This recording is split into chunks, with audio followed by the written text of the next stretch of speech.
Hello and welcome back. It is day 3 in the group stages here for the HGC 2017. We've seen 4 teams battle their way through their groups to claim spots on the Blizzcon stage.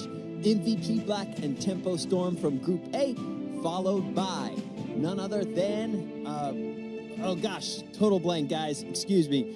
Followed by Fnatic and Team Freedom from North America. So much going on, so much drama. We got Group C on the hand, though. That is none other than the Group of Death, dubbed so by our analysts at the desk. It's going to be an incredible day. We are here at the Blizzcon Blizzard Arena here in Burbank, California. It's going to be fantastic. Thank you for joining us. My name is Kevin Michael Johnson, and we've got an incredible set of games for you. I know I'm ready. I hope you're ready. And I know the guys over at the desk are dressed their best, ready to see who can take it all this morning. Over to you, Kylaris. Thank you very much, Kevin, indeed. Just to impress a lot of the guys over here, but I'm aiming for dead last. That's my objective throughout the rest of all of this. As soon as that arose, that's where I'm going. Welcome, ladies and gentlemen, to the Analysis Concave, as I am joined to my left-hand side by Wolf. We have Skimmy and Jay Howe to start things off. We've had 2 great days so far, Jay Howe, and yesterday was absolutely no different. Oh, man.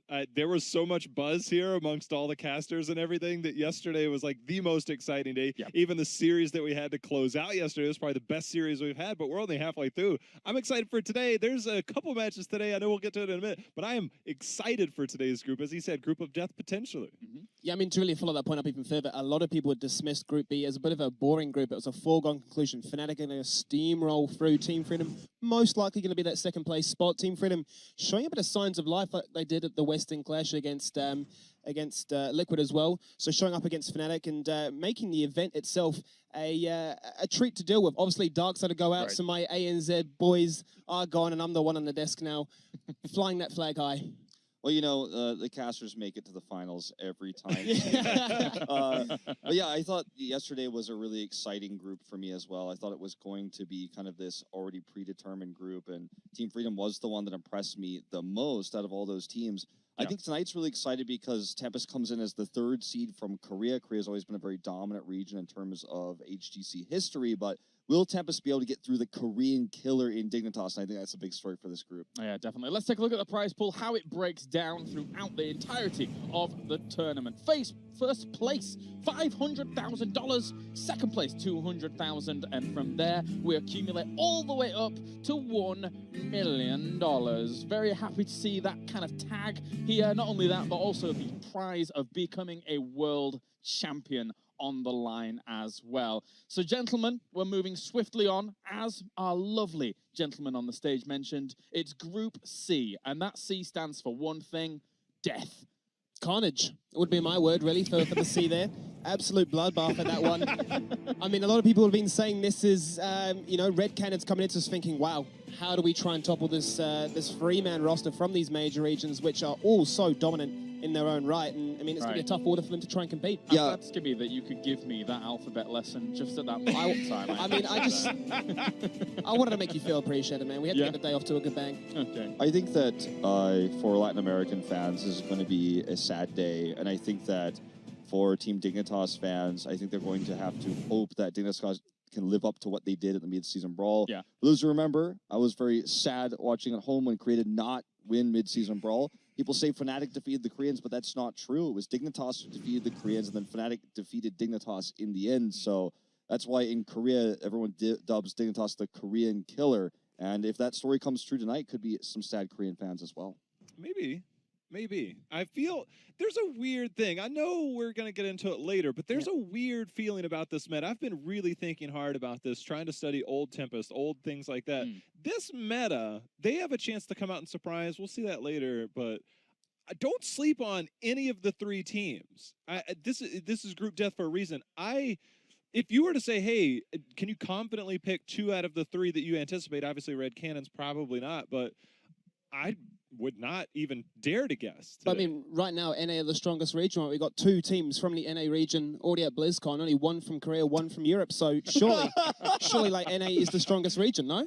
I appreciated J How's look there as you were mentioning that as well. That was good. That was I think when we get to the round of 8, we can have a conversation about that. And you and I are probably gonna have to talk after this segment. Hold on, wait a minute. Just so you know, if North America makes it today and Korea doesn't, there are 3 North American teams that will be there, and only 1 that will qualify with a maximum of 2. Just throwing that out there, I will give you grief about it all day today if that happens, and we will just. We'll never hear the end of it. We'll never hear the end of it. All right, gentlemen. Time to see the schedule as what's going on here throughout the day and see how the order of matches will line up. As you saw in the bracket, it's a double elimination format, and all of these teams have 2 chances before they are eliminated. Later on, it's Team Dingtas going up against Tempest, a fixture that a lot of people are looking forward to. And our first match will be Roll20 esports going up against Red Canids. And just to kind of open up the topic broadly, we're not looking at the matchup specifically just yet. Roll20 esports have arguably solidified themselves at the very top of North America. Yeah, I mean, they defeated MVU Black. Everyone remembers the, 22-0 meme Never that forget. ran around. Never forget. I was one of my favorite moments of Midseason Brawl was when Black was just destroyed on that map. And I think if this team, like the 2 North America teams behind it, are able to roll off that momentum, this region just feels so momentum-based. And again, when we're on this desk, I always hear them behind me yelling and sharing the shot calling. I think that they certainly can bring this fire into this group and get out potentially in 2nd place. Well, of course, as we get into this, we do have Group C almost ready and raring to go. So without further, let's start day number 3, Group C.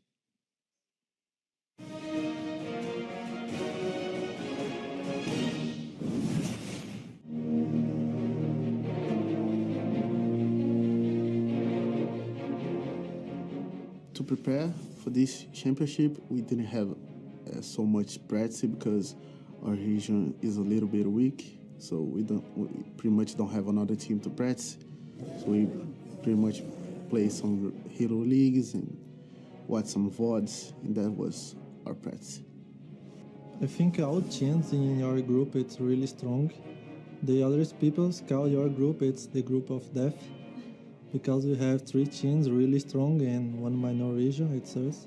In my group, all of the teams is pretty strong, so Roll20 is the winnable team for us, I think, in my opinion.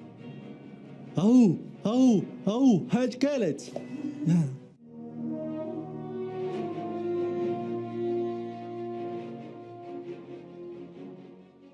Leading up to the HGC finalists, our preparation intensified significantly. Right before this event, we went to Las Vegas for a week and did a pretty rigorous boot camp in which we trained really hard and looked to perfect the strategies we have going into Blizzcon. Team Dignitas, we believe, is going to be the strongest opponent coming into Group C.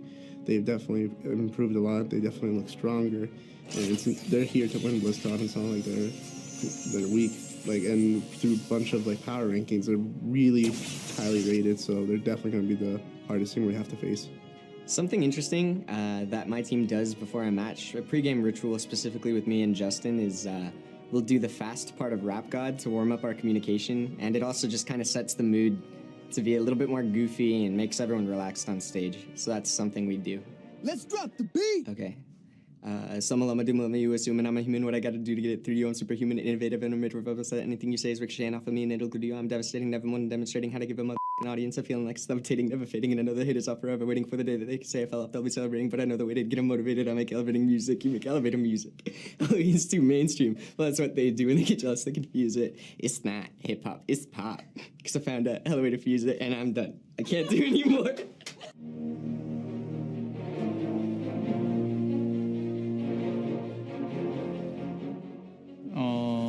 저희 팀이 이제 가지고 있는 건 포지션의 자유로움 정도가 있겠네요. 우승하기 위해서. 네, 저희 팀은 HGC 파이널을 준비하기 위해서 저희가 원래 영웅을 못 다루는 경우가 좀 있었어요. 근데 그걸 서로 보완을 해가면서 영웅폭을 좀 전체적으로 늘려서 왔어요. 우선 조 자체를 처음 봤을 때 저희 존 되게 힘들겠다는 생각을 했어요. 그래서 그냥 세 팀 다 되게 까다로울 것 같고 솔직히 본선에 올라갈 수 있을지도 잘 모르겠어요.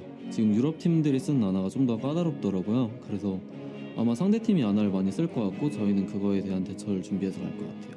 보통 저희 팀은 무대에 오르기 전에 긴장한 선수를 좀 더 많이 챙겨줘요. 근데 보통 저희는 해파리 선수가 긴장을 더 많이 하는데 그래서 그 선수한테 좀 더 장난을 많이 치는 것 같아요.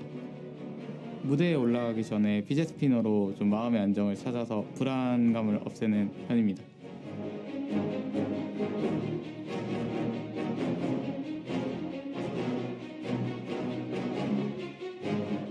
To prepare for the HGC finals, we actually went to boot camp in Korea. So that was a really cool experience. We got to hang out in Korea, which is always a great thing, but the most important thing is we got to scrim the Korean teams. And the Korean teams are really strong. The most important thing was scrimming MVP Black and scrimming Ballistics.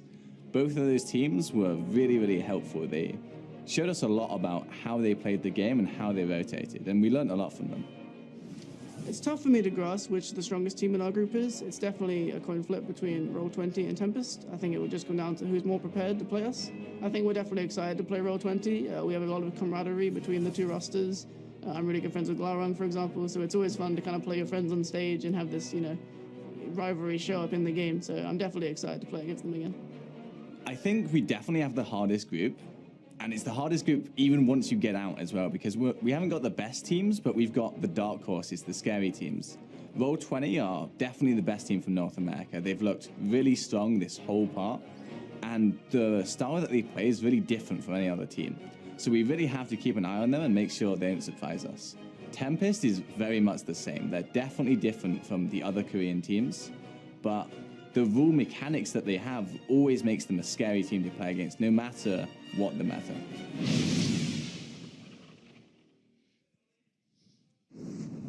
And that is Group C. A lot of respect shown here between the teams, it seems. And, of course, Red Canids looking as much as they are, a lot of people say, the weaker team in this group overall. They're looking at opportunities. They're looking for the way to be able to try and get to BlizzCon, edge on through. So, overall, Jay, I'm going to start with you. What do you make of Group C, just as a whole?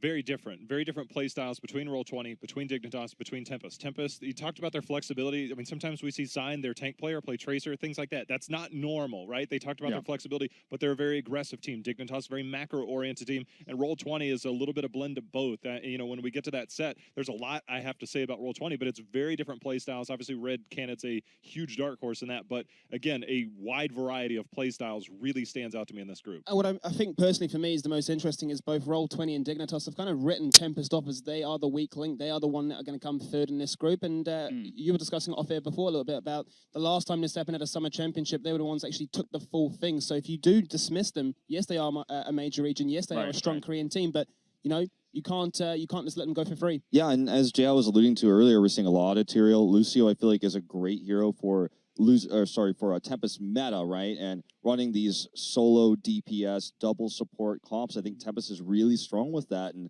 I think the story of this group really becomes strategy from Roll20, raw mechanics from Dignitas, and Tempest kind of X factor with the meta. I think those are kind of the three strengths of these teams that are really going to decide how this group pans out. All right, well, let's focus on our first team going into the first match here of the day for Group C. It will be a best of 3, and let's start with Roll20 making their way to the stage. So, guys, they have claimed themselves the top of North America, and coming into this group, they have to be feared. Jay, how? They definitely have to be feared. I mean, that man right there, Goku, obviously the new addition to the team, has brought a lot. Everybody knows the face of Glaurung. They're so diverse. We've seen the evolution. If you look at the core part of this team between Justine Buds and, of course, Prismaticism, who got picked back up, they were together last year. They grouped in the first summer regional back last May at DreamHack Austin, and they were at the bottom tier of North America. They brought in a few additions. We've seen them kind of shuffle teams, and now all of a sudden, they're at the top of their game at the top of North America. Yeah, I mean, for me personally, Goku's the one that interested me the most out of this team. Yes, typically speaking, it is Glaurung as the captain, as the big face,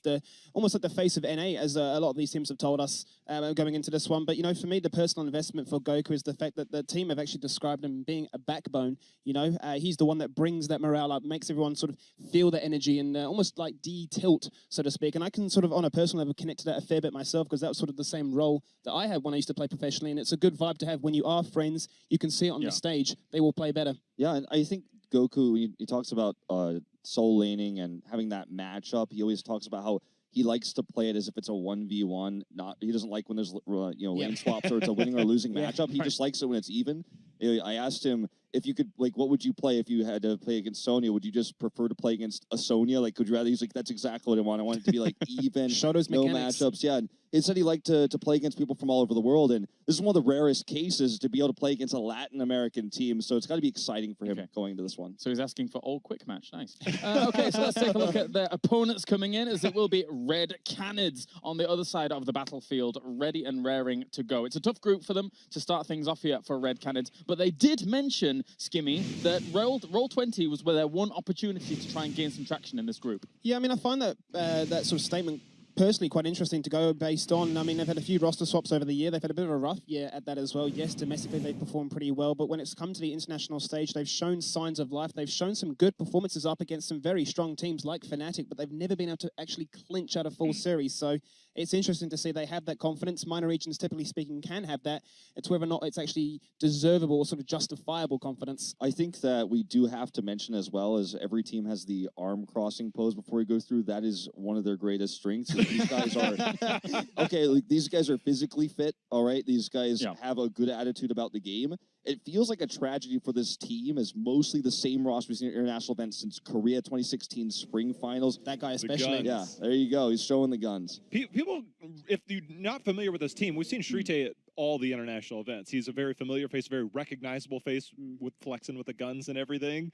Even showed up with some pink hair at the last one, you know, things like that. Very different, right? But his passion, his dedication to the game. He recognizes this is his last international tournament with Red Canids in the Latin American scene. He's moved over. He'll be playing in North America, looking for a team in the professional. If not, he's looking to work his way in. This man is dedicated and really trying to make a name for himself. I mean, he's one of very few players that from the minor regions have moved across. We have Mir and Zays go from the Deadly Kittens to Soul Torches. We have Arcana from Nomia. He's moved across to Europe to try and compete in the European HGC as well. So it's good to see some players, as you mentioned, the passion is there. They are pursuing a dream. So I think there's a lot of emotional attachment to this tournament specifically to close out 2017 with this team that he's been around with for such a long time. All right, let's check in with the global cheer bar to see how everybody in the HGC universe has been participating and contributing to the deadly Kylaris Ginger Chaos Lizard. That's the most important part of all of this.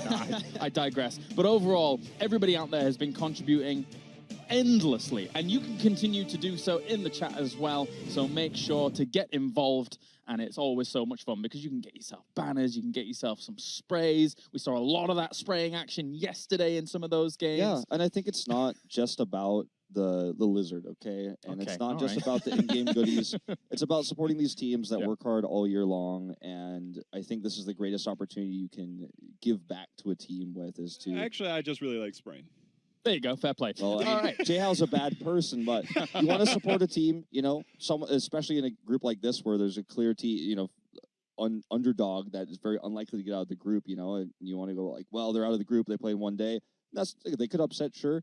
If I see a lot of people saying on Twitter, you know, Reddit and stuff like that, I can't believe they lost. They only played one game. They didn't make it to actual BlizzCon proper, but you want to support those teams, and this is how you do it. Cheer for them. All right, well, let's check in with the Battlegrounds to see exactly where we are going for our first map here between Roll20 and Red Canids. Roll20 will be taking us to Sky Temple. Gentlemen, what do you make of it? I'm actually really interested by this. I like the fact that Roll20 ban away the Dragon Shard. We've seen Red Canids play quite a fair bit. They tend to play a very aggressive style, similar to sort of how the Chinese region do as well, and they like those small skirmishing maps. Think about Infernal Shrines, think about Tomb of the Spider Queen. So the fact that they do that is cool.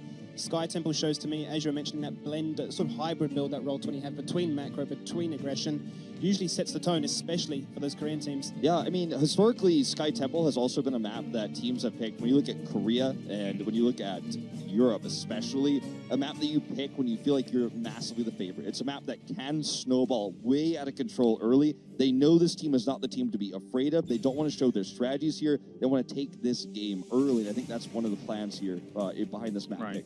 Okay, game number one here, Roll20 versus Red Canids. To start things off here in Group C of HGC 2017 Finals. J-How. Roll20 comes right out with the Abathur Band. As Wolf alluded to, this is one of the ones when you feel superior to the other team, you just keep it standard, you kind of rotate, you can take the skirmishes as needed, and you just kind of outplay your team in a very, I guess, methodical way. And one way to make sure that there's no funny business that can kind of come in, no mule, as Abathur's the only remaining hero with that.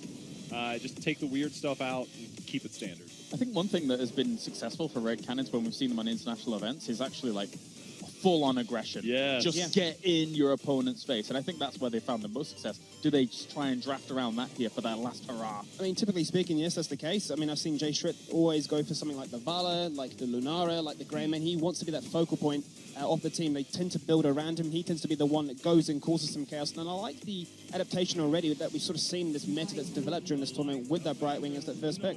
I actually wonder if this will lead towards a Genji pick. We've seen a lot of these, what Gillyweed likes to call the Brightwing bomb, where you have the Genji dash through, you send the Brightwing in with the phase shift and knock everybody away with the Emerald Wind. So strong for boss control. They prioritize Brightwing very early here. I wonder if the Genji pick is something they'll save for later here. They want to use it to kind of burst down the team fights in that aggressive way you were talking about. I think that's one way to kind of throw off Roll20's standard comp here. They picked the strongest solo laner in this meta, in this tournament right now already with Sonya. They picked a strong support, but right now Red Canids doesn't really know where this draft is going for Roll20, so that's something to keep in mind. To further to that point, we've seen that Muradin play kind of act as that same style, as if you can get in there and really disrupt that. You know, we'll see if that kind of comes out. Muradin, obviously the new hotness here coming into the opening week, especially with the recent changes. Brightwing, of course, was changed not too long ago. Really, really strong hero in our current meta, especially the double support that teams tend to play. We end up seeing the ETC Rhaegar, so they do lock in the double support. And, you know, we've seen a lot of ETC play recently, not so much since Muradin kind of took over, but ETC definitely a very, very strong hero. I mean, if we throw our minds back a little bit, when they used to be called Burning Rage, you know, ETC Kael'thas used to be their go-to. Now, I'm thinking a little bit far outside the box, but during their qualifiers, they did actually play Kael'thas a few times, so it's not out of the realm of possibilities. ETC, typically speaking, we've been, I suppose, not lackluster impressed by, but we've seen Muradin and even Garrosh, for the most part, find a little bit more value. Look at this Genji highlight, though. I think Roll20 is really on kind of the same page here in terms of what the potential is here for boss control with Brightwing and Genji's high mobility. They will lock it down. Man. No funny business. They want to keep it standard. They can rely on just a very even kill play. You know, when we first saw the Battleground, by the way, I think this is just Roll20's way of saying, look, they have some very interesting strategies on some very different maps, and I think that they're just keeping it normal, and so I think that they are doing everything they possibly can, from the map pick to the map bans. This is as standard Heroes of the Storm as you're going to see, probably all tournament. Roll20 just wants to, you know what, last time I'm saying it, just keep it simple. Avoid risk, and that is exactly how you want to play when you are mechanically favored. I'm wondering what they're thinking right now on the side of Red Canids. I mean, I'm looking at Justin in particular. Stitches and Garrosh were his go-to tanks that would fit quite well with the Sonya maneuver. You find the pick, or you'd be able to isolate a member out. You burst that member down. As you said, Sonya being a strong solo laner in this regard. Malthael is my ideal pick for Red Canids to try and match that. But they do go for the support choke instead, which is interesting. I think this is a mistake. I think you give Roll20 Malthael with this, and they are probably just going to take the standard Muradin as a kind of, you know, main tank here. Let's see. Actually, no, of course they have Sonya. My bad. Totally spaced out there for a second. Why would they pick Malthael? But I think the Muradin pick here is definitely the go-to for like standard, going back to the kind of narrative we're writing here about tanks. I want to see him right here, tank, damage dealer. I don't know if they go double support now. One thing that you generally see people pick Lunara into a solo Uther, but since you have the last pick, when you have the last pick, you can kind of flex that a little bit to counter what they go with. And since, you know, they're on that second side there, I'd like to keep them. There's always mind games in that last pick rotation, especially when your damage dealer is more towards the back end of the draft. I mean, I'd favor that point even further and say we've seen so much Lucio recently, and Lucio for me has to be like one of those go-to supports right now, especially with Sonya. I mean, what is Sonya lack is that mobility. She wants to get into the front line. By going Muradin and Greymane, you are leaving that fifth spot as an open opportunity. Lucio would not only allow Greymane, Muradin, and Sonya to get even more into the back line of Red Canids. Certainly. Well, going back to that Malthael, flipping the teams a little bit, but against Sonya, that's going to be a decent matchup. We've seen Brightwing really fail in terms of solo laning in the early game on this map. A lot of teams have tried to do it. We've seen it attempted on Towers of Doom as well. And I think that you need a strong solo lane against the Sonya, because Brightwing just isn't going to do it for you before the late game. And I don't think Roll20 is looking for a late game. I think they're going to try to get an early lead, get an early boss with this composition. So I think a strong solo laner is required for Red Canids. They might skip it, but I think that would be a mistake. I mean, Red Canids in the past, they have played Surreal. It could work quite well to guarantee that the mosh pit would work, which would patch that ideal. You talking about the Genji bomb for that boss control, we can guarantee the mosh pit would land. How many times did we see on Curse Solo yesterday where a mosh pit could have been the deal breaker for controlling that concentrated area? Leave it down to the Cassia. And they go for the Arthas instead, so they're going to shut down the hyper aggression, almost assuming, it feels like, that they know Lucio's going to come. I feel like this is probably going to be the second support, but they could always fall back to what we know as their pseudo second support. A little bit of Medivh action coming out from Glaurung. That's kind of their backup option, depending on what kind of comes in. He's traditionally moved over to that secondary support role. Prismaticism had a hard time, I think, with it earlier in the season, trying to do that. So I think this will likely be the double support. Glaurung has in the past been the gray main player. I doubt we'll see the solo Uther against the Charge Strikes Cassia. Yeah. Malfurion. Okay, so more of a disruptive pick. I think this is going to offer a lot more boss control than a Lucio would necessarily, but it does sacrifice that burst shielding, that burst healing. So there's a little bit of a trade-off there, but I think this is still a strong pick against what Red Canids is drafting. I think Malfurion is something that's usually a great answer into something like Cassia, right? She is a strength when she's able to move, and Correct. Malfurion says, no, you're not moving. Yeah. And you got the slow. You can move into the Moonfire build. You got the Wave Clear. You get the slow off that. It can really build up. I really like that point you made there.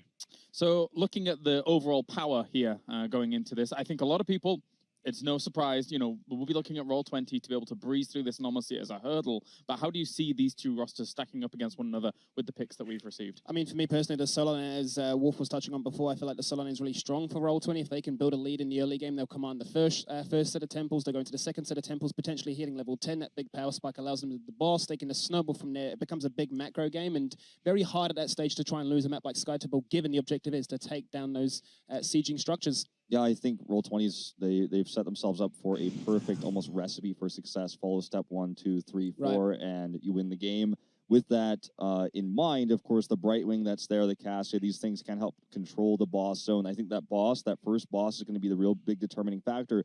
There's no way that an Arthas is obviously going to outdo a Sonya in lane. They may just simply put Brightwing up top instead to try to just keep that even to win that temple phase, the bottom one that's going to guarantee 10. I think if anything goes wrong there, for Red Canids, Roll20 just runs away with this game.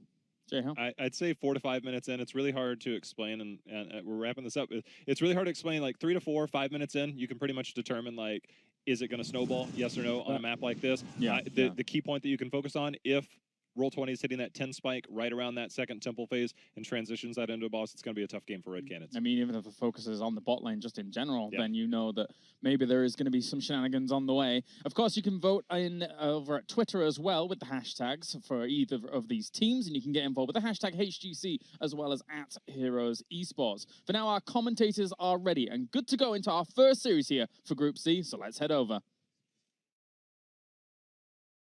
Here, Group C is now about to begin. The group of death, as we have Latin America taking on North America for the first match. Grubby, what do you think about the drafts? I mean, I think it's a textbook draft here by Red Canids. I think they covered all bases. It's a really stable draft that you can execute with. They have better boss control. They have global. So I think from Red Canids' side, it's very solid. But of course, we shouldn't forget that Roll20 is the favorite here in terms of performance and international acclaim. So draft versus the power of a team. For themselves, even Roll20 came in this week and said, the only thing we want is the #1 seed. That is their main goal. In fact, usually when we talk to Roll20 in interviews, they're usually a little bit more interactive in terms of what they want to play for the week, but they were secretive. They're holding all their strats down. Yeah, they pulled the equivalent of a no comment in terms of strategy and drafts. They did allude to the fact that they have up to 10, 15 different strategies prepared, whereas at mid-season Brawl, they pretty much had one really powerful tactic. Yeah. How could we forget about that Diablo Medivh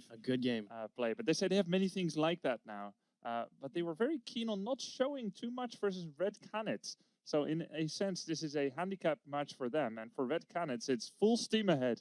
We'll see if the Red Canids can get their first win in an international event here as the series is ready to begin. Let's move into game #1 on Sky Temple. Canids hoping to get a victory over Roll20, but with Roll20, the power you were talking about, will it be enough for them? I mean, they have a very solid draft as well here with Sonya, very good win rate hero here, Uther, Merdin, Greymane is one of their most picked heroes in the online portion as well. Well, here they are. Glaurung is actually going to be on Malfurion. Justin is going to be playing on Muradin. We've got Goku on Sonya.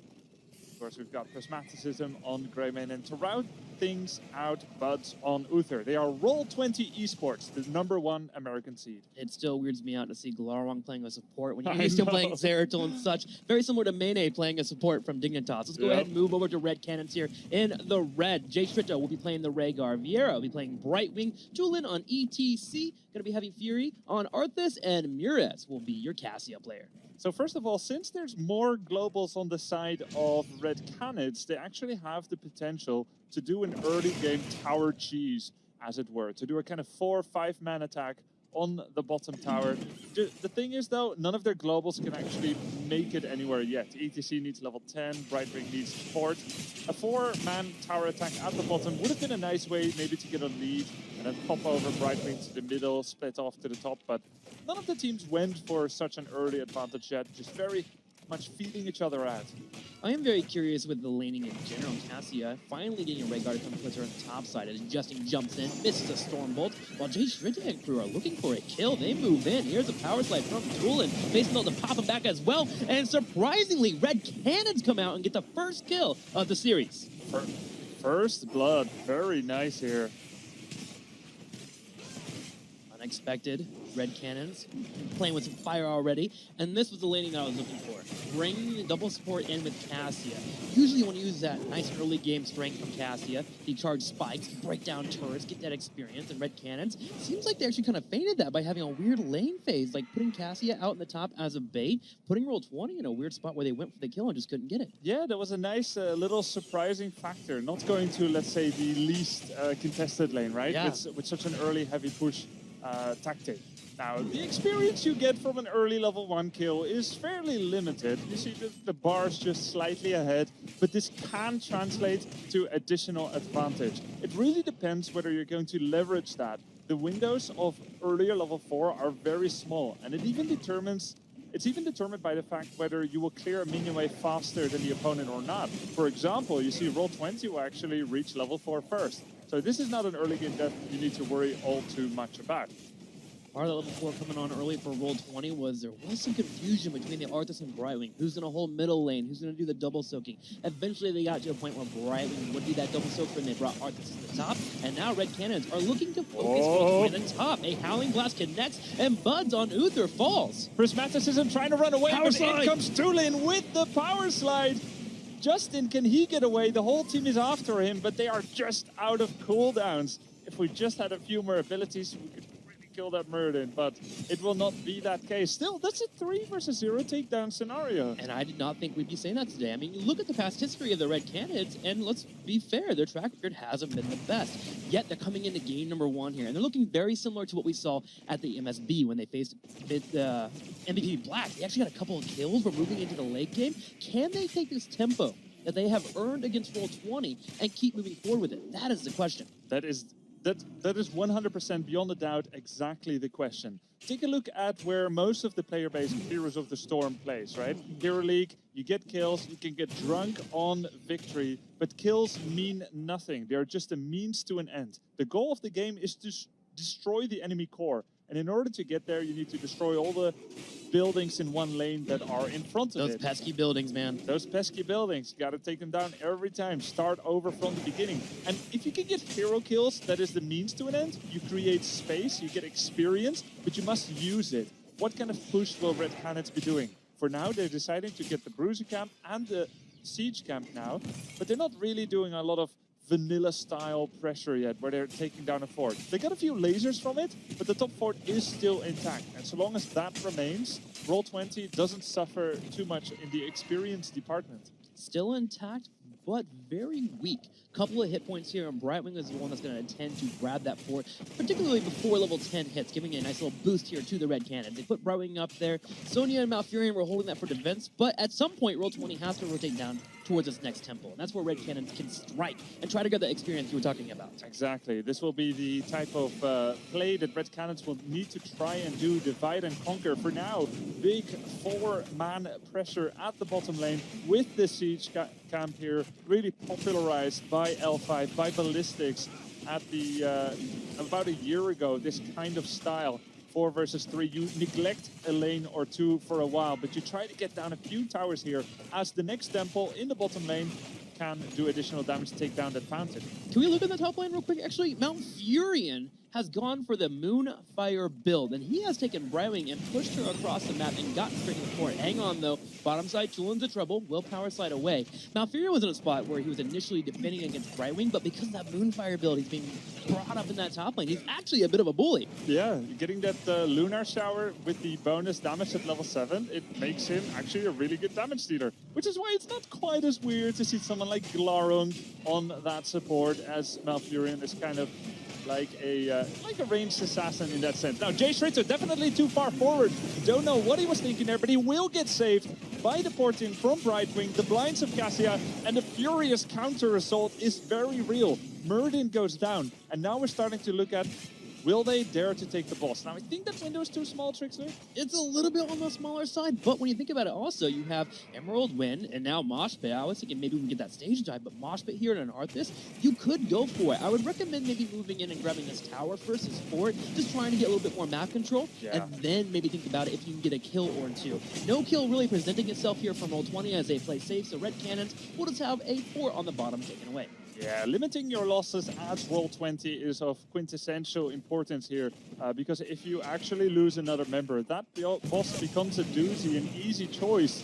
Now, big contest here over the siege cap. Tulin dropping low. He actually will activate the mosh pit with just a sliver of life. Uther is low, going down to half health, trying to retreat back. Glarung comes in with the heal. Tulin trying to cut away from the team. Justin jumps in with the engage, and we're going to have Roll20 grabbing 1 kill, a second kill. Jay Shrite may be the third. No, just barely getting a hill. He turns around, he fights Glarung, but the boss jumps in and takes Arthas. Only Cassia and Rhaegar are left. Muradin, the sole victim here of Roll20.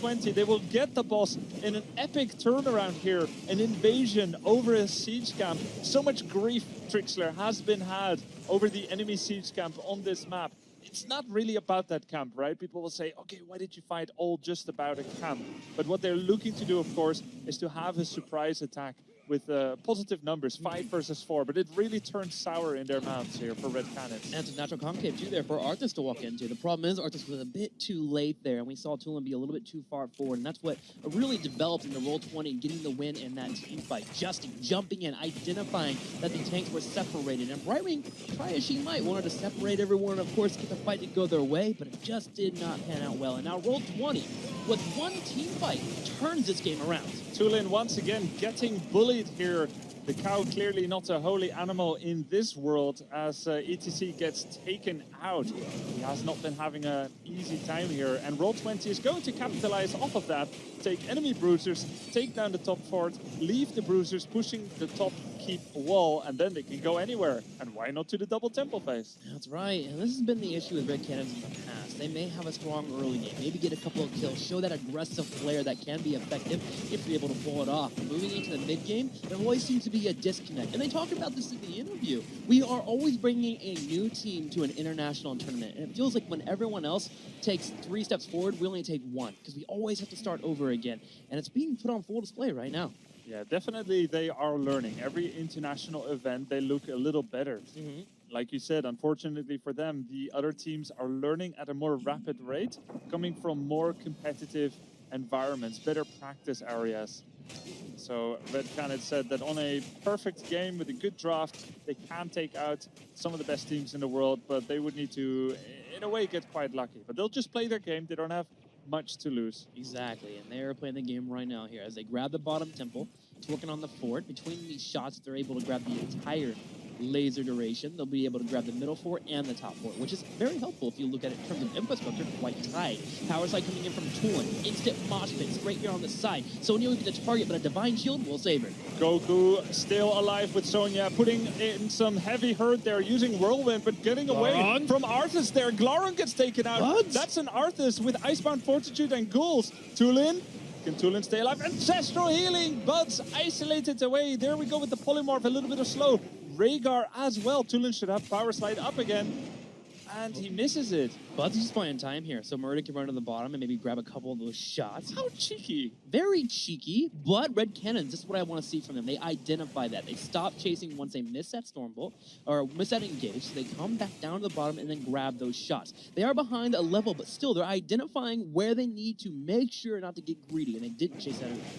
And look at Roll20. It was actually a win-win fight for them. So long as they limit losses to 1, maximum 2 heroes, it was always going to be quite an okay scenario. Boss is coming up in about 2 minutes, so it's not a concern yet. But all throughout that, Bruiser Camp was pushing top keep of Red Canids. Brightwing was supposed to defend that, but it takes Brightwing the better part of half a minute to take out a Bruiser. Whoa, that did not take the better part of half a minute to take down Cassia there, too far out. But they forced Brightwing to port to the fight by that engagement. The strength there of Poison Spear Sonya into a stun, and Prismatic following up with the Glawrong damage. Look at Cassia, fall victim, and she will not be up here for 20 seconds, which is very unfortunate for the Red Canids, because 16 is about to hit here for the Roll20, still a full level behind, and the next temple phase is right around the corner. Roll20 is in a major lead right now, and barring any major mistakes, they should be able to break down this keep wall and continue to keep up the damage coming, especially when the temple spawn. And it's pretty much the only thing to do now. There are no other objectives up. You have a siege cap and you have talent lead. It is absolutely correct to do a conservative push into the opponent's keep. So this is a good play. For those of you wondering why Glawrong is spamming Moonfire on nothing, he didn't forget his glasses this morning. Actually, Moonfire ramps up in damage in consecutive Moonfires, even if you don't hit anything. So you will just spam it on the ground anywhere. Keeping up with the spam there, and Roll20. They talked about the execution and synergy they worked on in the boot camp, and it's on full display right now. ETC checks a bush and doesn't walk away from it, getting picked up. And here's the good news for Roll20. That's that kill. We're about to have a boss spawn up. They could rotate down to the bottom side of the map here, set up another gank just like that, or even go for the boss. Exactly, and this is becoming a harrowing situation for Red Canids here. Another poison spear on Cassia. Muris will be kept alive by the skin of his teeth. Turn around on Justin. Justin! Muradin! How does Muradin die there? Amazing fight by Red Canids. Lot of damage. Will they get buds as well? Yes, they will! Viera with the Emerald Wind from the gods there, blowing Muradin into a corner. We had Sonya walk away because of the Divine Shield, but Muradin already using his jump, gets caught out. And Malfurion may get caught too. Glawrong, you need to get away from here, man. You're a little bit too far forward. Finally does back on up. And the Temple, grabbed by Red Canids here as they are 16 and about even levels in terms of talents. They may be able to get the first keep of the game. Yeah, what an amazing turnaround here for Red Canids. It was offered to them, but they accepted gratefully. Exactly. Thank you, they say, as they get a kill or two. And now, suddenly, a moment where they were looking like they were pretty far behind. They're tied up against their opponents, and Latin America is pushing North America to the limits in game number 1. Exactly. Now Red Canids, they have equal levels. Structurally, their mantra was three keeps and equal talents. 3 keeps and equal talents. That's what they maintained. That's what gave them a few kills in the turnaround, and now it's equalized. They had a lot of good discipline to stop chasing Malfurion over there. If they had, they wouldn't have had nearly as many temple charges. And now, when the situation is equalized, and it will come down to a 50-50 fight, they have stolen the lion's share of the temple lasers. And now with the turnaround. Fury Zerg moving in as Arthur's Tulin looking for an opportunity to power slide in. Jay Schritter wants to cleanse the mosh pit if possible. There we go with the cleanse as well. But everyone gets pushed out by Emerald Wind. Poor synergy from Red Canids. And the Divine Shield from Goku will also keep him alive. Red Canids using a lot of heroics there, while if you are still up for Roll20, namely that Muradin Avatar as well as Twilight Dream. At the same time, though, Prismatic is in trouble. There is no Divine Shield. Can he get out? He does walk away, but Goku in the back line. He's in dire need of getting picked off. He falls. Goku is down. Red Canids have the 5v4. They're looking for Justin. He'll be able to jump out, but they have the victory here. They have the numbers. They can get the rest of the temple. There we go. How many laser shots are left? It was literally 1 charge plus the 5 that are bottled up, hidden behind that final charge. So that's 6 lasers to Red Canids, to the victor go the spoils. And that includes the Bruiser Camp normally, but it was quickly taken by Roll20. Heads up play there. That was the only main option there for Red Canids. Grab that top Bruiser Camp and go for a keep or run straight to the boss. Them taking that away only gives them one option. So Red Cannon, they run south. They grab the Giants, set up in the bushes. And that's more travel time, allowing Roll20 to catch up, preventing their keep from going down. And now this is a good moment for Roll20. Emerald win, Justin on the back. Bud seems to be the target. He gets slow and polymorphed. Siege camp gets taken by Red Canids. In doing so, they create more space. That's a double minion wave build-up at the bottom, perhaps even 3, with Siege camp. Now, if you concentrate in a same area, Roll20 can defend in a single lane. So Red Canids wants to create top lane pressure.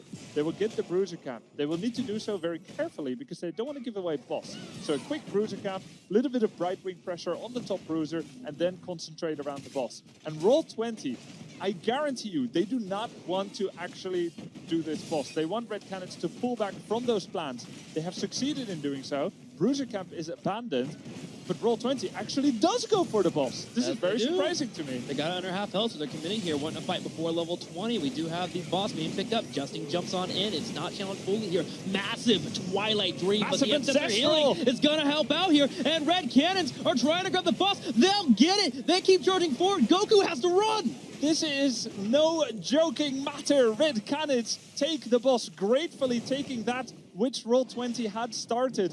5 versus 4 scenario, a game-winning Ancestral Healing. Nearly Cassia going down to Poison Spear.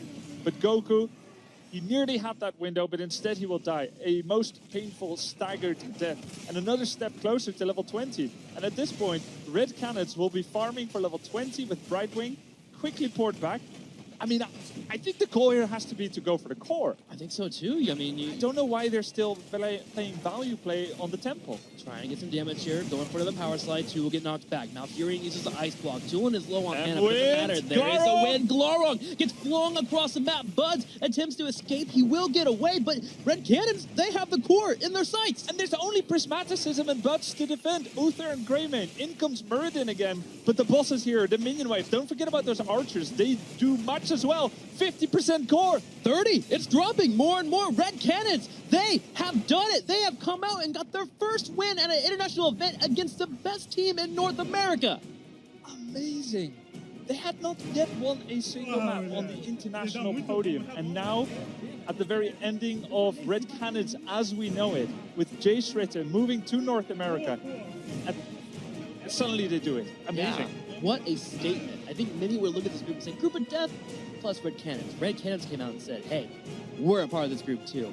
Getting a major victory against Glorong and the rest of the crew is wonderful for them. They gotta be feeling happy about that, but do not forget, this is still a best of 3 series. You have to do one more. Yes. This 3-team group has suddenly become a 4-team group. That is very delicious. That's very cool. And I'd like to see what the analyst desk has to say about this most interesting of upsets. That's right, the surprises begin early here for day number 3. Red Canids. No. All right, wait a minute. Barely anybody in the studio right now could believe what we were witnessing in that moment. Yeah, Wolf. I mean, I really feel like everyone was putting Roll20 as the X factor for NA. They're the team that you should look out for. They beat MVP Black at Midseason Brawl.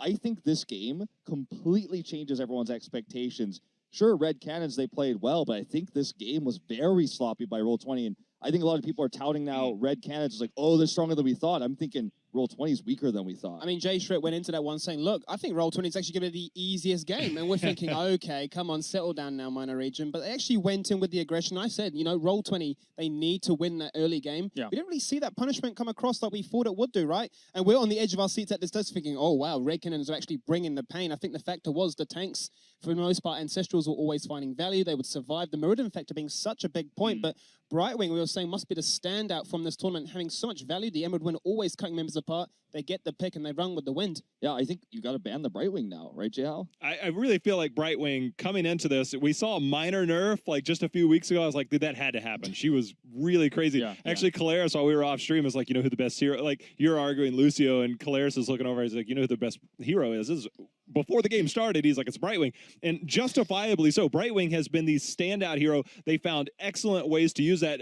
One of you guys made the point while we were talking about that, whether it was the Genji going in, somebody's going in. They well-timed it. You saw the ETC sliding in, and when he was ready to queue up that slide, he waited perfectly for the moment. They almost had to pick at the bottom off, but that was the formula for their success, and a lot of those team fights played extremely well. And I mean, we talk about the emotional attachment that this team has, especially because of Jay Schritt being that factor of he's going to be leaving this team afterwards to pursue in a major region of NA. You could hear these guys in the crowd or in the studio itself popping off. I mean, we know Roll20, we know Glarong is a bit of a loud player, but these guys were screaming and shouting. And I think if you have that sort of energy and motivation, I mean, going into game 2, it's quite scary. Yeah. It was pretty quiet on the side of Roll20, and I think that they definitely didn't use the Sonya factor as well as they could have. They were really committing Sonya into their 3-4-man rotations. They had Glarong and Malfurion in top, and I know Glarong used to be the top laner, the solo laner, right? But you have Malfurion up there, you're losing that sustained healing in the rotation. You're also losing the wave push that Sonya has up top. All right, well, thank you very much, gents. Of course, as Jay House said, you know, with Brightwing doing oh so well, that's the reason I actually wore my Emerald Wind coloured shirt to start off the day. But anyway, we're going to go to a short shout out from our sponsors, and when we return, game number 2 here between Red Canids and Roll20. The 2017 Heroes Global Championship Finals are brought to you in part by Republic of Gamers, Intel, T-Mobile, and NVIDIA. Back and raring to go here for the HGC 2017 finals as we get into game number 2 to find out if Red Canids can create a ridiculous upset here moving on forwards. Guys, it's only been one map so far, but Roll20 has to be sweating just a little bit. Yeah, I'd love to see Red Canids if they get map pick, like if Roll20 takes first ban instead. Take us to Tomb. Their fighting has been so good. Nope.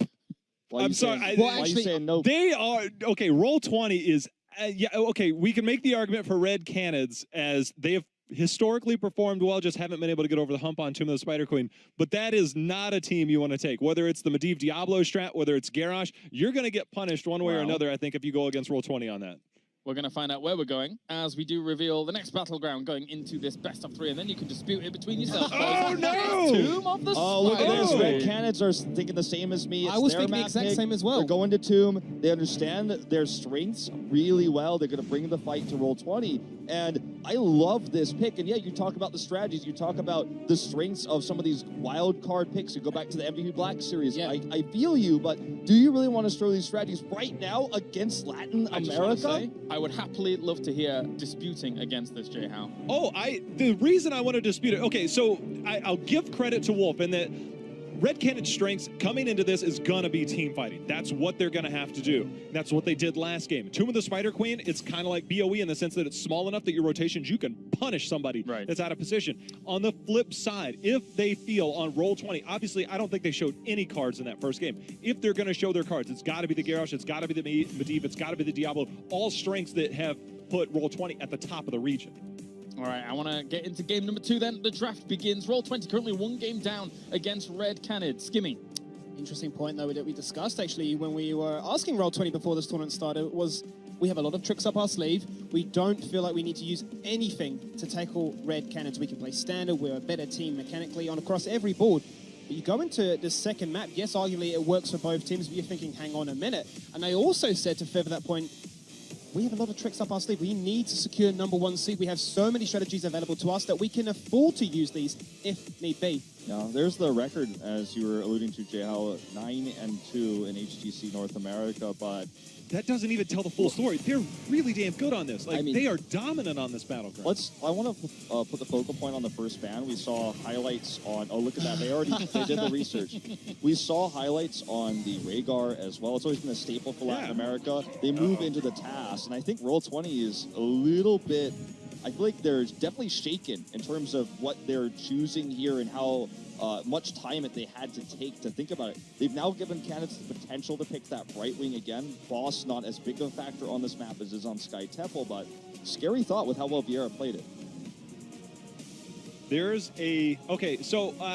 gosh, I want to cheat right now, but I'm pretty sure our statistician, Argy, sent us over something this morning that Prismaticism has a... I'm not even kidding, a 50 KDA on Chroming. 50, as in he kills a lot of people and doesn't die.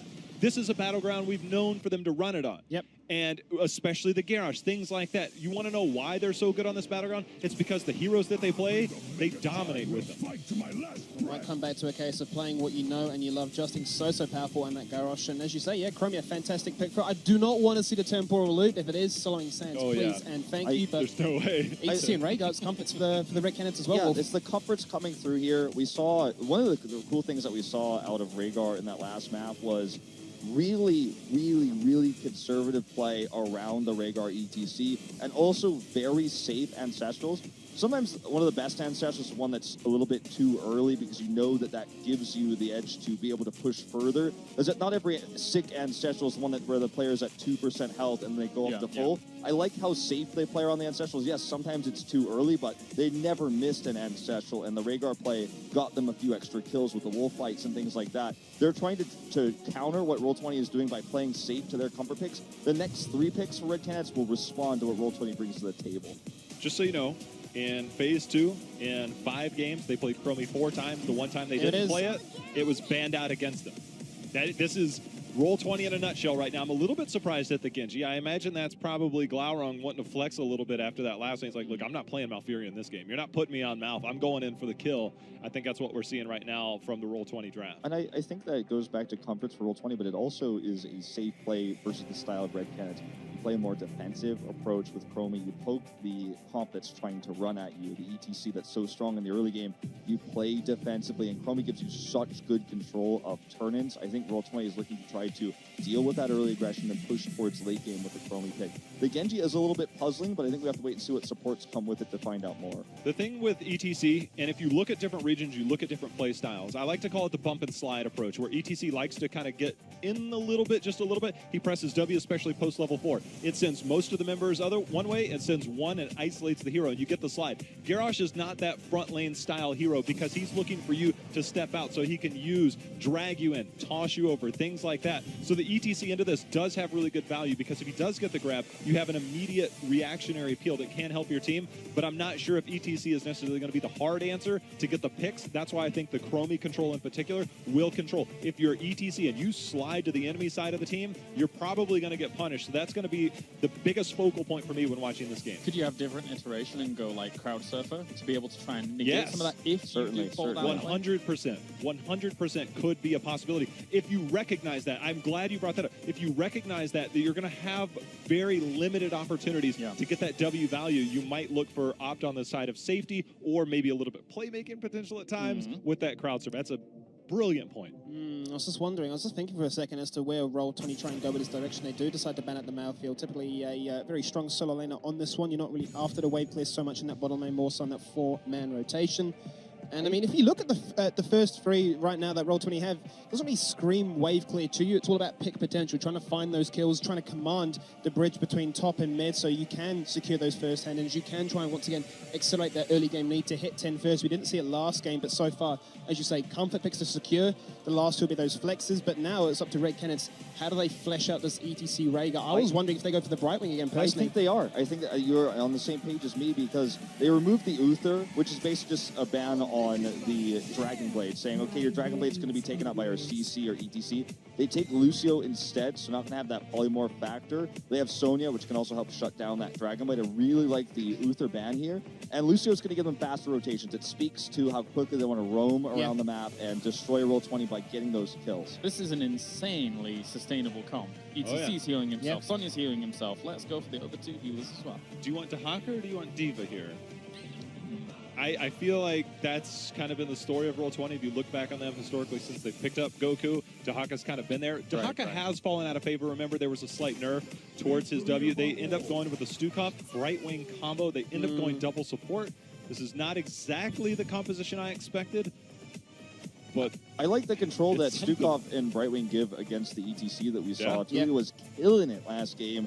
Some of the best ETC we've seen in this group stage. So I think you're trying to kind of CC him, silence him, and in those moments when he comes in to try to get that pick, he gets caught, polyed, silenced, and then it's Chromie bad. blows him up. It's kind of like the old stitches into Malfurion Roots, right? Except it's a different hero, different iteration. You toss back, you try and slide out. That's kind of been the go-to. It's like, Roots are nice, but what if you just can't use abilities and you just kind of go? And so the Stukov has kind of been that new flavor when you can throw somebody in, you put the lurking arm down, they silence them, of course the poly of course as well, but the lurking arm in particular is kind of that deterrent, and ETC can be punished in those situations. I was thinking for a second, typically saying I would have gone, yep, it's Greymane, that's what J-Shred is so good at, but then when you saw those last two support picks, I'm thinking, I mean, you are at the risk when you convert yourself into that Wargun form of being shut down. I was going to try and go along that band wave of saying, oh, maybe it is the kill fast coming out nice and early. It's a fantastic map for it, but the only real thing I suppose that could swing it across, Genji shuts it down, you got the Chromie one-shot potential, whether or not you go for the mana addict. It's scary. I think the Greymane safer, he's got a larger health pool, and he's got good wave clear. Yeah. So you've got this really, not to say Kel'Thas does not, No, sure, no. but it's riskier wave clear. Cat doesn't have any camp control. I think the Greymane is going to allow them to roam really quickly, clear waves as they try to get kills, so they don't miss experience. Because as we talked about on the desk here, or during the game, you guys didn't hear us, obviously, we talked about the lack of experience gained for Red Canids when they were doing these 4- or 5-man ganks and things like that. And on this map, this is why I think they picked it. Exactly. You don't miss that experience. You've got good wave clear, so you're never really missing out. You're right on the money. This is exactly what I was going to ask. Because overall, can Roll20 adapt to that kind of style, Jay Howe, where especially something like Lucio provides you ample time on a smaller map just snowball hard with 5 early on, pre-10. Yeah, if you actually look back in history on Tomb of the Spider Queen, especially last year when it was the ETC Murd and meta, it was a matter of like, all right, you want to hard rotate between lanes and kind of get that clear. The two best heroes that you could possibly use, you get the dismount between Murd and ETC, and you also, as Wolf talked about as well, you have that early gank potential, the power slide follow-up combo, you get the boop out. And when you're in between lanes, this is the one thing that's very important. When you're in between lanes, you're nowhere near the toss range over the wall. Right. It's your best opportunity to get those kills. All right, time for game number 2. Can Red Canids surprise everyone and take it a 2-0, or can Roll20 bring it on back? We're about to find out. Roll20 brings out the big guns here with Chromie and, of course, the Garrosh from Justing, always great in the past, but will it be enough here to tie it up against Red Canids? And can they surprise here, Red Canids against Roll20? Arguably, they already have, even if they end up losing the series, wouldn't you say, Kalaris? But still, you want to go all the way. It's nice to take a map. It's worth absolutely nothing on the score sheet in the end if you end up losing. So let's see. Red Canids, I think they have a good draft. I'm ready to move into the Spider Queen. I think I agree with you too. Let's go ahead and move into the Battleground. And Red Canids, you come to this Battleground and you see heroes on that side that you expect on this Battleground. Wave clear, kill potential, the Greymane being here, Rhaegar as well, helping push the Battleground forward. You look at Roll20 and you see heavy kill potential, but the wave clear I'm worried about. Exactly. And you know, Genji has not been such a good hero. From the heroes that they have played a recent amount, Roll20, which we see here on the left in the blue, have one of the lowest win rates on Genji within their team. Chromie, Garrosh, fantastic. Genji, not so much. And they continue to look at him with a ban in the first draft, now a pick. And it is definitely very much about pickoffs here, whereas Red Canids, who we see here in the red on the right, have a much more stable composition. A stable composition that can be great in the early game. You have your ETC to roam around between lanes. He's safe against Garrosh. You have Sonya in the bottom lane, who theoretically should do very well down there. Usually you see that Genji pick up as a way to try and counter her, as you want to be able to push and take her out, as Sonya's kind of overextend, right? They usually want to get in those fights. They know they're a bully. Because they win the lane so easily, so you want to make use of that, right? Yeah, exactly. Fury Zero may be in trouble here as he gets thrown by Garrosh. Smatic goes for a combo in an uncharacteristic manner. Actually misses out on that combo, but still landing those sandblasts. But look at this.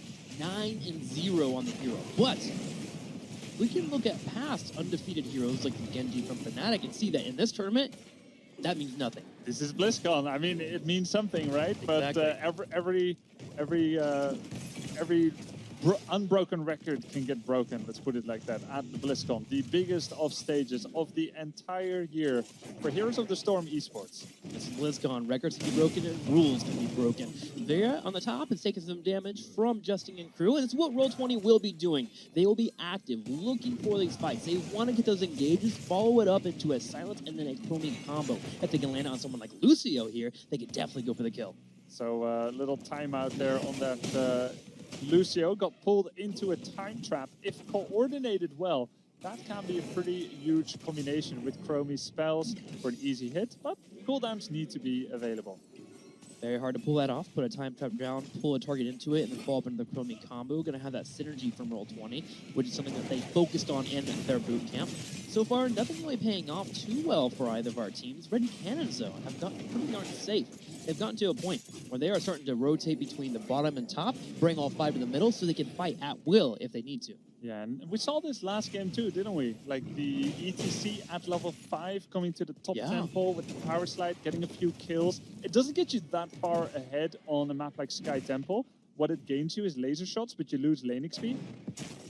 Fury 0. But on this map, you can get some bonus gems from those kind of moves as well. As even though you lose front minion experience, the Web Weaver creatures will still be there, so you can pick up gems. And kills grant gems as well. Yeah, you can take away gems from your opponent. 4 right around the corner for both of our teams here. Very curious to see what Brian will be building into. Been seeing that phase shield build a lot. Great here for the Genji too, which I feel like they kind of need to pull off. That Genji's gonna need protection for when he dies later on in the game. Yeah, she has the best targeted burst heal here from anyone. Sonya goes down there quite overextended indeed. And of course, why was she so far forward? Well, you can thank Garrosh for that. The resident villain in the Nexus. I'm not gonna lie, I don't want to ever thank Garrosh, man. Whenever he's in my games, I'm a little flustered with that character. Garrosh doing well in this tournament and already. Speaking of the Garrosh. Grabbing another target. Tulin hoping to escape. Is anyone else from Roll20 going to come help? Yes, there it is. Glaurung wants to help Tulin as he gets focused down by Prismatic on the right side. A sandblast to the face. Oh, that was so close. There we go. Gildan Cocktail. Quite a few gems denied there as well. Getting their pound of flesh as Tulin got tossed over the wall so unceremoniously by Garrosh. Big pickups from our teams here. A total of 3 kills so far. Roll20 2-1. The experience still neck and neck, but we have had some gems lost for the Red Canids between those 2 kills. A total, I believe, 25 have been lost by them, and potentially more here as we have Rhaegar falling. It's okay, Fury 0 will move forward and grab them, but still, only 17 more gems left for them. Yeah, so many gems denied here, and in this sense, Roll20 is playing the map just wonderfully, bullying whomever steps out too far. And you need to step out far because you want to pick up those gems, making Garrosh such a good pick on this battleground. Both Chromie and Garrosh excel in the map before the first outer walls do fall. Justin and crew are looking for their first turn in here as they have 44 in and they have 9 more available on their team to go for it. Another throw once again from Justin. Will be on Maritz. He gets picked off on the side, but with the web or the minion wave coming in, he's protected just enough for Vieira to come over and help him out. Now, if you just tuned in, Roll20 is behind here against Red Canids. Roll20 said they will definitely advance out of this group. And there's also Tempest and Dignitas. So this is a very stacked group. Now they're behind the 1 map against Red Canids. They said they will win Red Canids fairly easily without really showing anything important. That illusion has been squashed utterly. Like whatever we see here, the Chromie, the Genji, the Garrosh, this is their life on the line. You do not drop to the loser bracket in a group with Dignitas and Tempest and maintain your composure and confidence. So we see 100% of Roll20 here versus 100% of Red Canids, unlike maybe what you could expect in map number 1. So it's really on here, it's serious. You can see it on their faces after game number 1. You look at the entire group, all 5 of them, and they were very focused on what they would be doing for game number 2. Just completely forgetting about game number 1 and grabbing what they could for Tuma Spider Queen. Buds trying to work in that turn-in right now. 3 more gems for Roll20 to get that turn-in. Very important to grab him for 10. And Chromie, being the sneaky character she is, runs the bottom side and gets it. That's Greymane. He still has his disengage. Will use it, narrowly escaping from that Dragon Breath thanks to Vieira. Vieira now in danger as well. Goku had to make a judgment call, jump in or not. Chose not to get away. Now, Blue Web Weavers for Roll20. Let's see what they can do with it. The pickup for Chromie is going to be slowing sands. This is where we see Roll20 grab a substantial lead. They already have about a half a level, but we can see that extended by even a full level here if they're able to break down these front walls and potentially even a fort. The way they are laying up in the lanes right now, it looks like they're just looking for the experience from the turrets. They'll grab the 2 on the bottom here, grab some in the middle as well with Garrosh and Chromie. Red Canids clearing out the bottom side and threatening an idea of fight there on top of Buds, but with the middle lane disappearing, they had to pull away. Goku jumps in, has deflect, knows he is safe. Muris with the pull in gets deleted. Silence arm is huge. Dragon Blade level 10, clears some waves with a sword. This is the Roll20 that we were expecting in game number 1. Quick and decisive. 2 members have fallen, Sonya and Greymane. Fort falls afterwards as well. Roll20 is taking every small advantage and starting to run with it. And it was all going to come down to this. If Roll20 can get the kills with Garrosh, the setup and everyone else, if they can get the pickoffs, they will pull ahead. But Red Canids had the really good rotational setup, the double support, the double warrior. Sonya, the late game powerhouse. But for now, it looks like Roll20 is executing pretty much to a T. Conjurer's Pursuit is completed here on Chromie, and she will get that ability power as well. Grubby, as we move towards level 10 here for the Red Canids, do you move into Mosh Pit with so many interrupts available for Roll20? I mean, there's Polymorph, Emerald Wind, and the Silencing Arm, and the Garrosh Pulse. It seems too difficult. He does it anyway. It worked out well last game. There were fewer interrupts, arguably. But let's not forget that the cleanse was always on point at the beginning of Mosh Pit. And so this gives you a little bit of Mosh Pit even against the best of interrupts. And it does here. The cleanse beat for the Rhaegar. Jay Shritta and Tulin will have to work together and make sure to communicate. Roll20 gets another turn in here. They'll go ahead and continue to just send them roll forward. Red Canids are looking for a fight, but they just can't find it. It's quite difficult to do this when slowing sands keep popping up. Yeah, so much zoning, slowing sands, lurking arm here from Stukov. Would you rather walk through a complete slowing field or a complete silencing field? Will he press Mosh Pit? Tulin. But not yet. Gets the arm. The Web Weaver will be the main focus here for Canids. They are stuck in the slowing sands, but finally heal on out. Oh, taunt! Justing forces a fight. Ancestor healing you. Silence comes out. Mosh Pit being used. Mosh Pit gets a lot of damage on Stukov, but will he go down to Viera? It looks like there's enough heal between Glowing on him. Greymane gets taken out, and a big pull-in combo from Garrosh. Goku showing off the Dragon Blades, continues to dice, becoming a living blender as he moves into Tulin and Vieira, working the damage in. They will back on up, but the fort, it's done. Very nice managing of that attack by Red Canids. Lucio turned on his speed boost. They jumped in with the Mosh Pit, and you know, it was so close to get Stukov, but the follow-up damage just wasn't quite there. We can see Go for the Throat is on cooldown, but the kill wasn't confirmed. And now Roll20 is running with it, going for keep damage. Another pull-in from Justing. Tulin taking the damage, has to power slide away, which is unfortunate. When you have that engaged, you usually want to try for the power slide afterwards if you're trying to actually force a fight on your opponent. But with the Lucio in the top lane, forced to clear out the Web Weaver push, Red Canids just could not take that fight. Eventually do pull away and save their keep, but it's starting to look pretty scary for them. Nice save by Tulin. Will prevent the interrupt there. Cleanse comes out. That's not ideal. They would like to ideally save Cleanse for Mosh Pit. This means that as soon as Mosh Pit is available, there is a 12-second no cleanse period still. So Tulin needs to have the discipline not to use that Mosh Pit right away. Red Canids do get that turn in on account of Lucio being top. Interrupt by Tulin. So now let's see what they can do with it. The problem is you can't 5-man push with Web Weaver. Normally you'd like to at this stage in the game, but because you don't have talent lead yet, it's a bit risky. Especially against Garrosh, who is who excels whenever you are pushing into him for him to set up that combo to throw a target. So they spread up, put Sonya on the bottom to make sure they get that lane pushing out.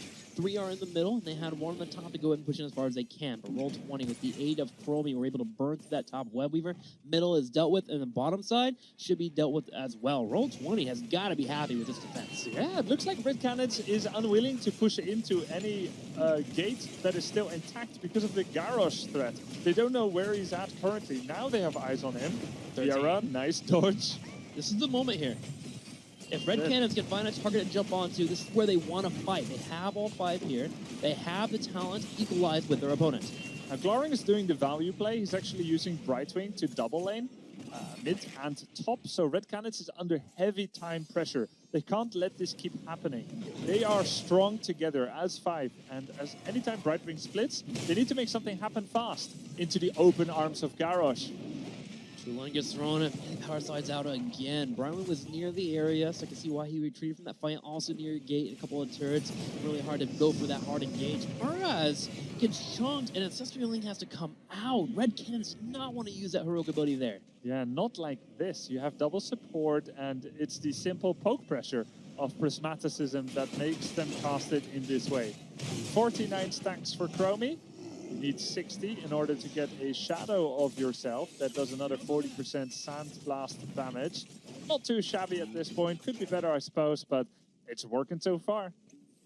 49 out of 60. Looking good there for that Chromie. 16 right around the corner, too. Half a level away. Roll20 is in a large lead against Red Canids. Red Canids need to find a way to disrupt their opponent. Invades are a possibility. Waiting for 16 when you can get those power spikes, and Sonya and Greymane. That Nerves of Steel obviously coming online makes it a little bit easier for her to engage.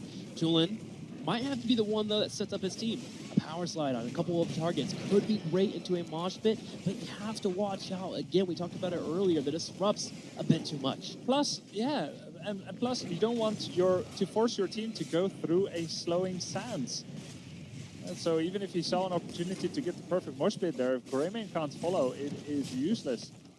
Neither team has enough gems to pay right now, but the Chromie interrupts are very real.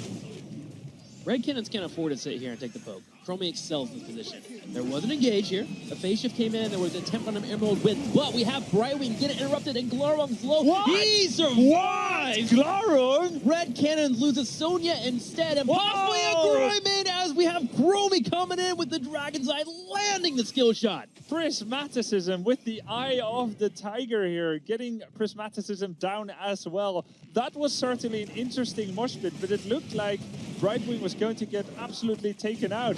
Oh, Warlord's challenge, another kill. Viera goes down, Lucio gets taken out there by that silence, and now the call is easy. It is boss immediately. Clean up that top fort and maybe push all the way to the keep. Red Canids has to hate sand right now. It's rough and coerced. It's such a pain for them to deal with. The slowing sands coming in. The damage from Chromie, it's too much here. Roll20, after a swing of kills, will grab the boss and have a turn-in. That is a lot of pressure here. They're going to be pushing with that boss, allowing the Web Weavers to passively push in mid and bottom lane. Glarung with a little bit of value play there as Brightwing in the middle lane. He's certainly going to be porting in anytime soon here. Need that peekaboo vision and support the team. Slowing Sands, though, as long as the gate is the only entrance point, is very strong. Yeah, there's no major struggle, actually. Brightwing continue to keep pushing this middle side. Red Canids are showing no sign of a fight. And why would they? 15.5 behind their opponents in talents. They have yet to get the engage they want. Their confidence is severely lacking right now, but it makes sense. Roll20 is steamrolling. Yeah, exactly. Every attack perfectly deflected with the counter attack. Roll20. And note how Garrosh is using his throw. He's actually using his Earthshaker throw to toss people into a predictable location for Chromie. Not just doing the, let's say, the Hero League play, where you always pull someone in and then throw them over your shoulder like you're going to marry them. No, actually, you don't throw warriors in there always. You just set them up for kills into a silence. And there we go. Mosh Pit is done. Ambitious and done. Goku just slides in here, full health already. He doesn't need an Uther. He doesn't need a Rhaegar. He's got a Brightwing. 3 kills taken in here. Greymane and Lucio, the only ones left standing here for the Red Canids. Can Roll20 move forward and go straight for boss? It appears so as Buzz leads the charge. And he will use his flailing swipes there to create a bit of space, standing within the slowing sands. It's not like Ethereal Sanctification quite, but that's a lot of zoning. A very nice protective no-go zone. Taking out Lucio for good measure, presumably. Nope, just let him go. The core, after all, is available.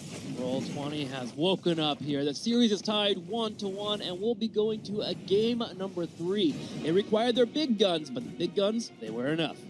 No power fists here, no excessive cheering. They know they have been pushed to the brink against the team that was barely supposed to even pose any threat to any team here. Red Canids, they went down 0-1. They did make the equalizer, but they know they still need to win the next, and they were forced to show their hand. And this is a lot of valuable information to the future opponents of Roll20, if Roll20 should make it to the bracket stage. Going into game number 3. Kind of hoping we see a bigger map there. Red Canids seemed to be a bit better when they weren't so clumped together and going in for those flanks aggressively on their opponents. But still, I'm excited here as we get ready for that game at number 3. Let's go ahead and go to our desk and hear their thoughts about 2 Minute Spider Group.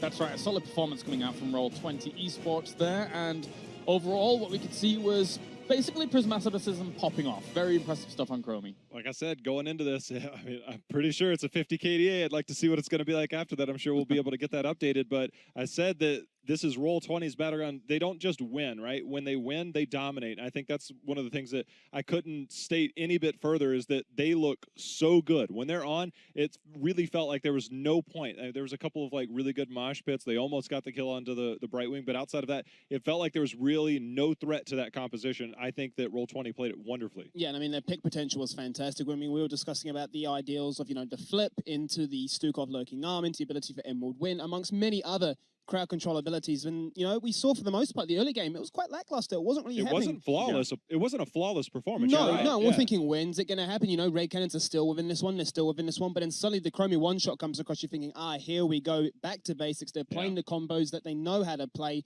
They get the win. As you say, that map was a bit of a 50-50 between the two. But this is why Roll20 are so strong on Tomb of the Spider Queen. I think the Chromie play often forced out a lot of heals and tools to be used early defensively because of that damage. We saw a lot of Ancestrals just used casually outside of a team fight because someone was taking so much damage. I do want to give mad props to Stukov in that game, though. So much silence, so much interrupting of the Mosh.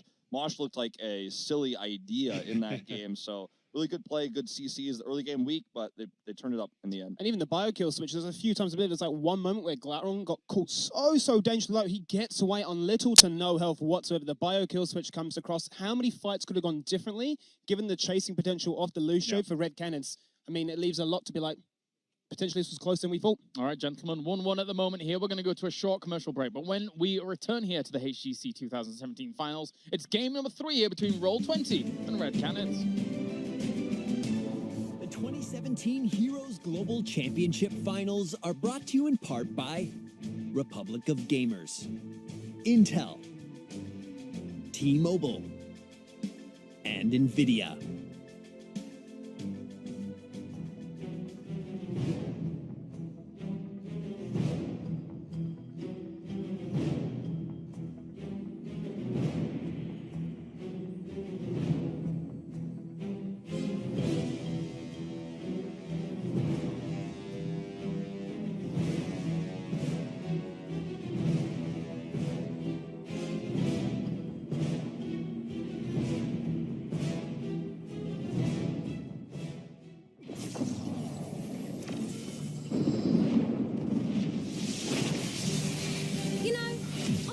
Scrapes and adventures than I can count.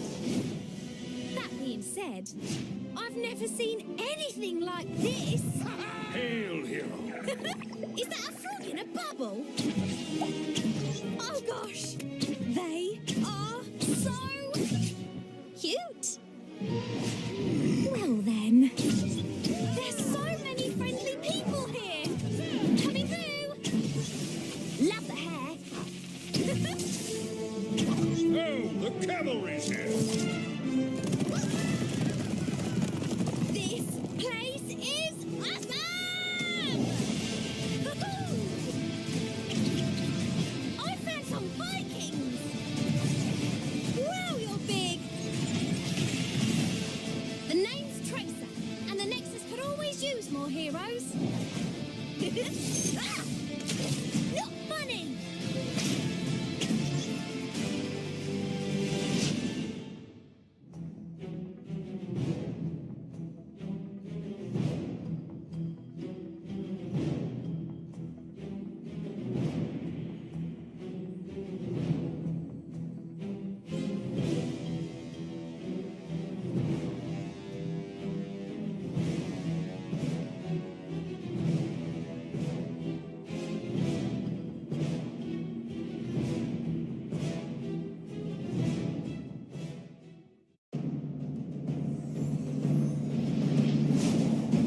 Terrible fate has befallen this world. Evil runs rampant, uncontested. I can stand by no longer. Die, Hellspawn! Crawl back to the pit from whence you came. I am the Archangel Tyrael, and I will defend this realm from all who would defile it. For I am justice itself.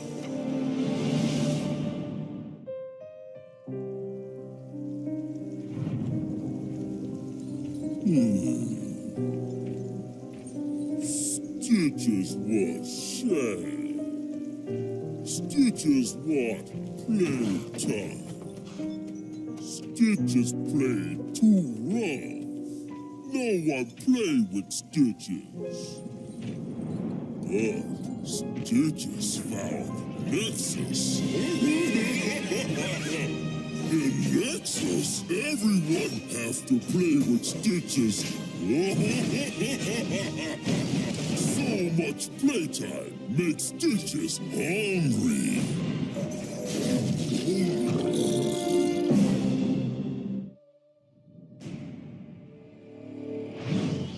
The swarm is eternal. We evolve. We conquer.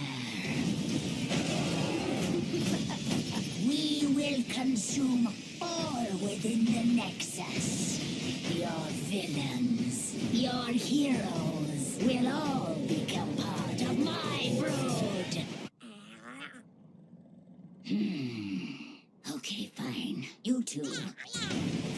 You will try to resist, but it is only a matter of time, for the swarm is eternal.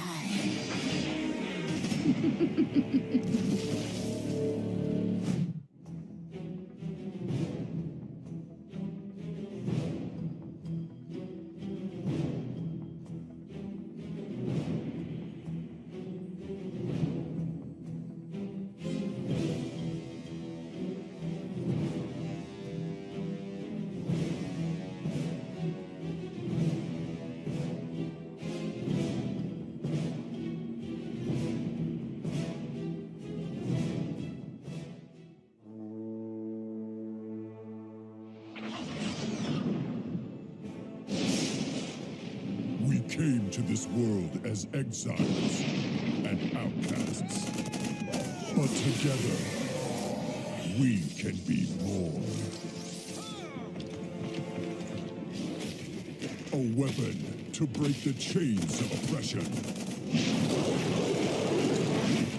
A bastion for the hunted and the lost.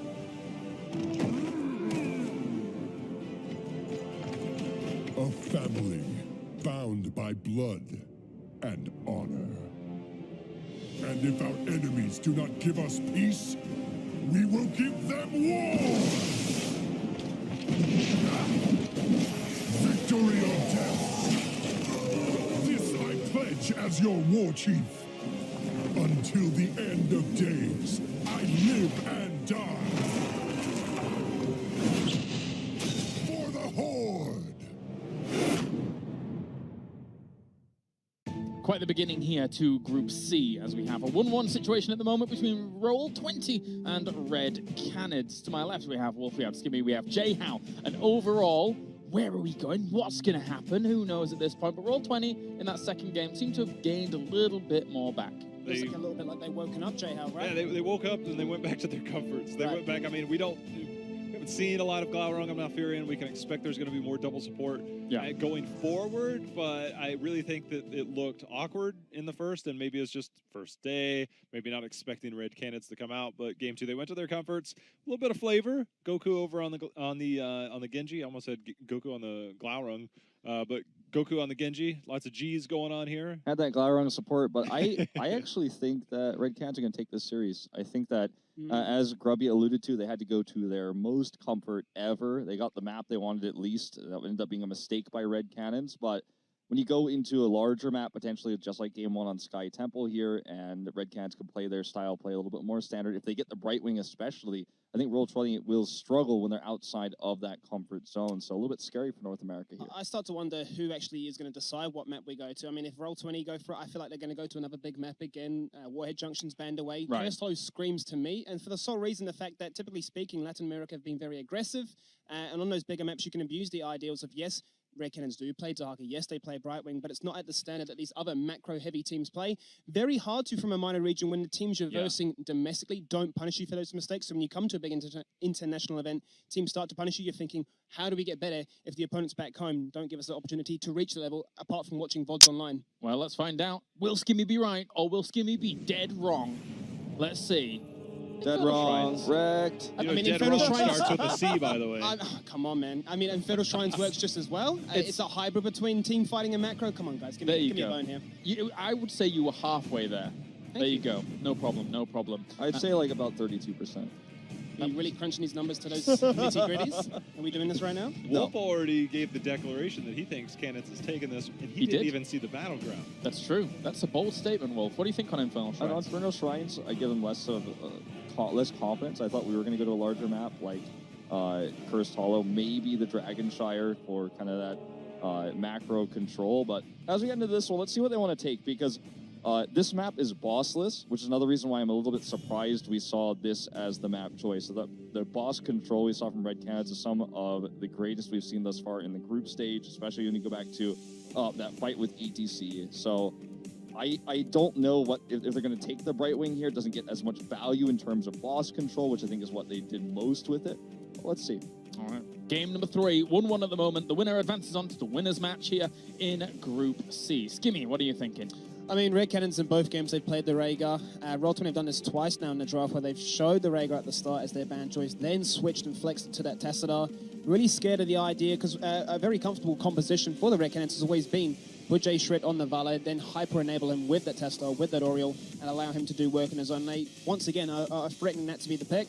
And Dragonshire has been taken off of that map list, so yeah. Oh, you're right, like yeah. Wolf, I would have definitely gone for the Dragonshire as the choice, but Infernal Shrines, I suppose, is that hybrid between Dragon and Cursed Hollow.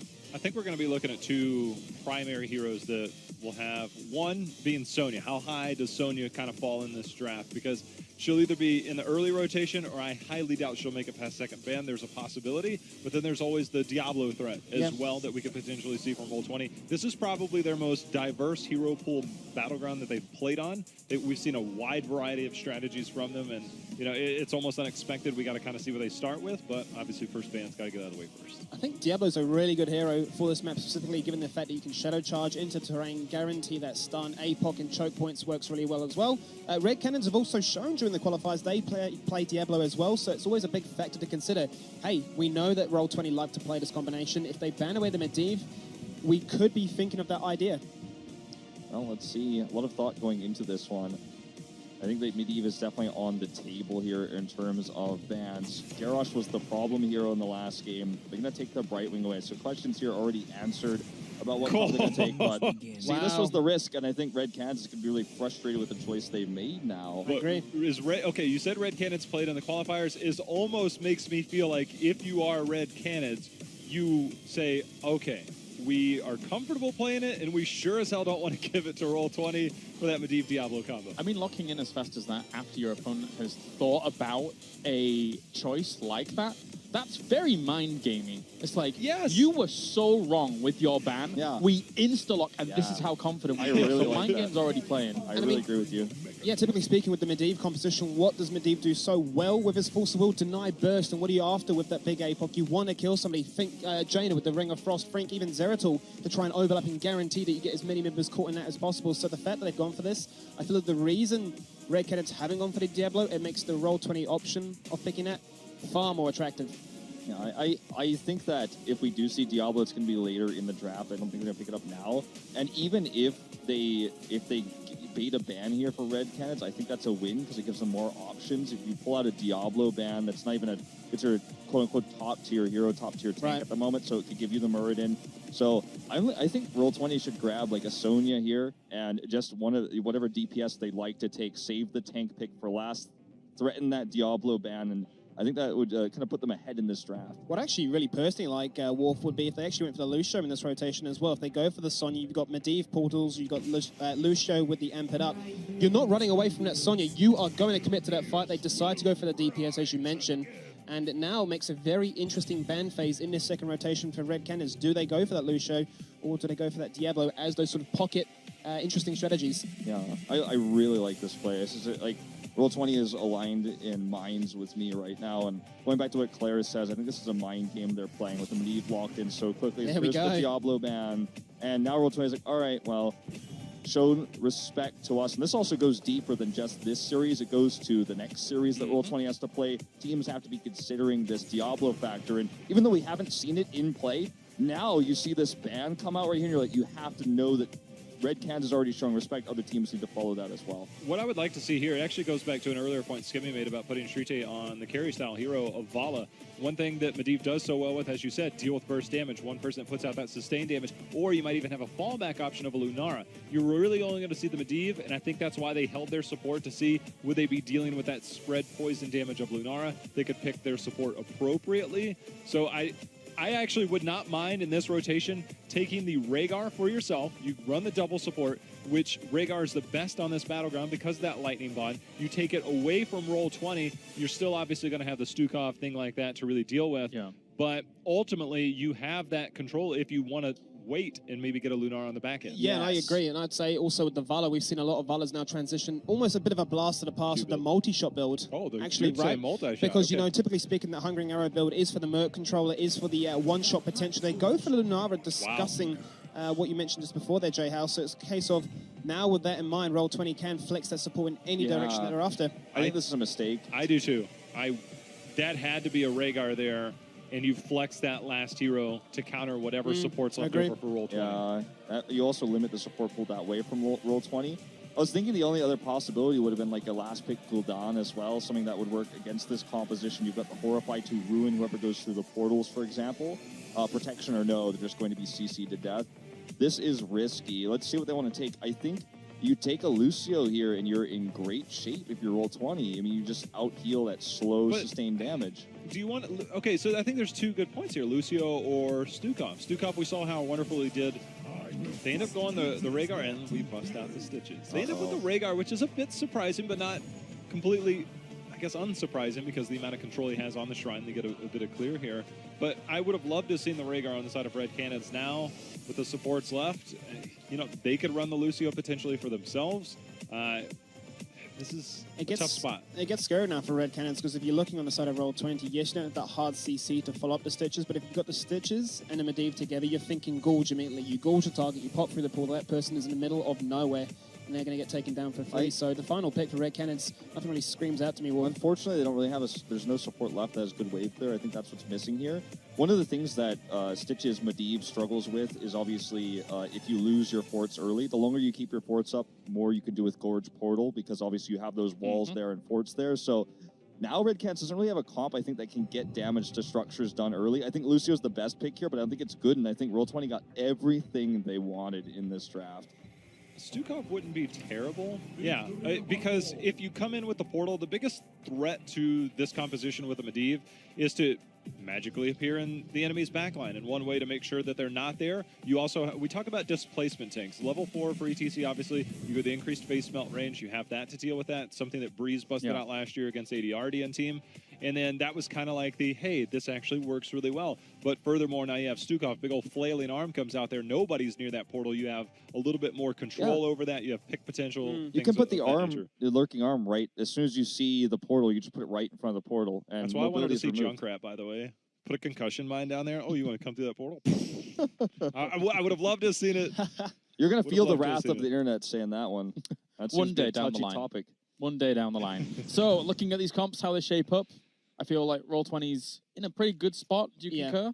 I would agree as well. I feel like, as Wolf touched on, they've got everything they wanted. The Rhaegar, for me, should have been picked in that second rotation for Red Canids. They kind of choked themselves into this. I guess we need Stukov to try and counter out what this Medivh has, but I'd have preferred them to flex, as you mentioned, that pick. I don't know about this Lunara. I'm still like hovering on the wave of caution, thinking maybe the multi-shot Valla build would have been better. You get the Rain of Vengeance to then try and shut down the aggression that you know is going to come between Sonya and Greymane. I think if they go Splintering Spear and they just play really passively, I think they have a chance, but I'm going to have to change my mind. You know, I was predicting a win here for Red Canids, and after this draft, I think Roll20 got everything they wanted. Could be a problem going forward in the group, but I'm going to have to change my prediction. I just don't know if Red Canids know how to play passively, though. Oh, okay, look, you picked them without even seeing the Battleground or draft, which means you had faith in them no matter what. You can't backtrack. I mean, I was saying in terms of where we're at the series at that moment in time.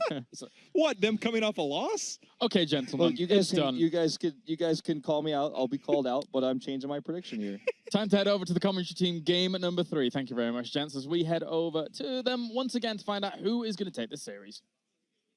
Red Canids put their stock in a Lunara pick, and I don't know if I agree with it, Grubby. How about you? I mean, it's great in an extended fight. You can pick up Giant Killer for the double warrior frontline, spread a lot of damage against single support. But Stitches doesn't really play fair, does he? He does not. He wants to play quick and fast, pulling into a target, and add on top of that, Medivh. Let's go in our Infernal Shrines here and see who will take the win and move forward in this group as we get ready for the Battleground. And we're going to see if Red Canids can handle against Roll20 in their best. At this point, I feel like Arthas will have to take a bullet for Stukov every time. The Lurking Arm is such a powerful tool in dealing with Portal. You can even prevent a Gorge from happening on a hook target. But the hook itself is so easy to hit on Stukov when he's channeling the Lurking Arm. So it will be very important for Arthas to block that. Problem is, there's this big abduction combo, right? For Roll20, hook, Gorge, and Portal, if that's how they want to play it. I think North America has dubbed this type of composition the milk carton.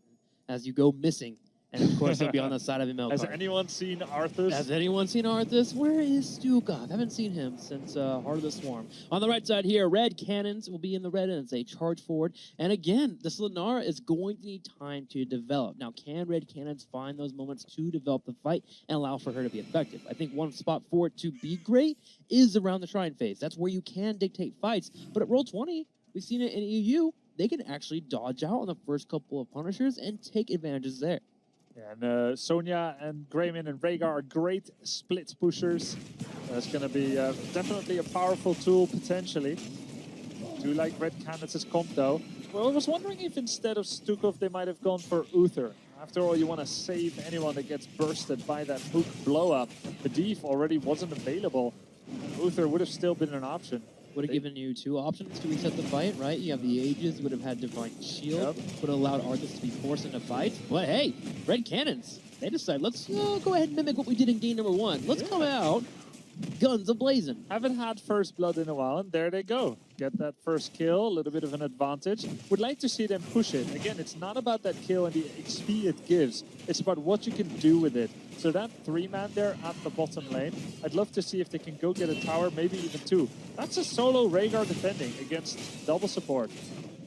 And while he does have decent wave clear, walking through a silencing arm from Vieira will be quite difficult. So one turret does fall. The sad part, though, about Lunara is that her attack speed is quite low, not able to burn through both turrets that quickly. Yeah, she has attack speed 1.11 attacks per second, but it's mostly embedded in the poison value, so not that much early damage. Her poison scales up well as the game goes on, more than most abilities go up in damage, and this is why she's both a late game monster as well as good in extended fights in particular. Her value largely rests within doing a lot of pre-battle poison damage to make Roll20 show up slightly bandaged and wounded before the fight proper even begins.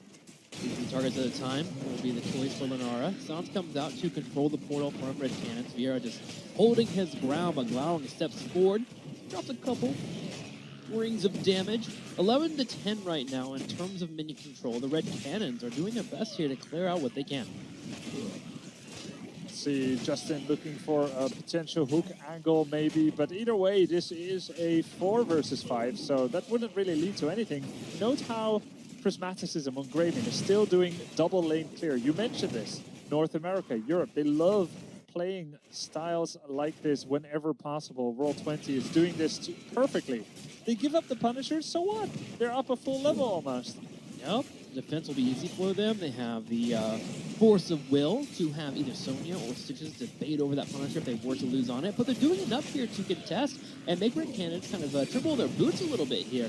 32 to 35. It's getting closer and closer. Red Canids need to step up, and they'll be able to grab the first Arcane Punisher of the game. 3/4 of a level to Roll20 on account of doing more laning. Arthas belatedly caught up on the middle and the bottom lane. And now, the first Punisher of the game, 2 Red Canids. Let's see what they can get out of it.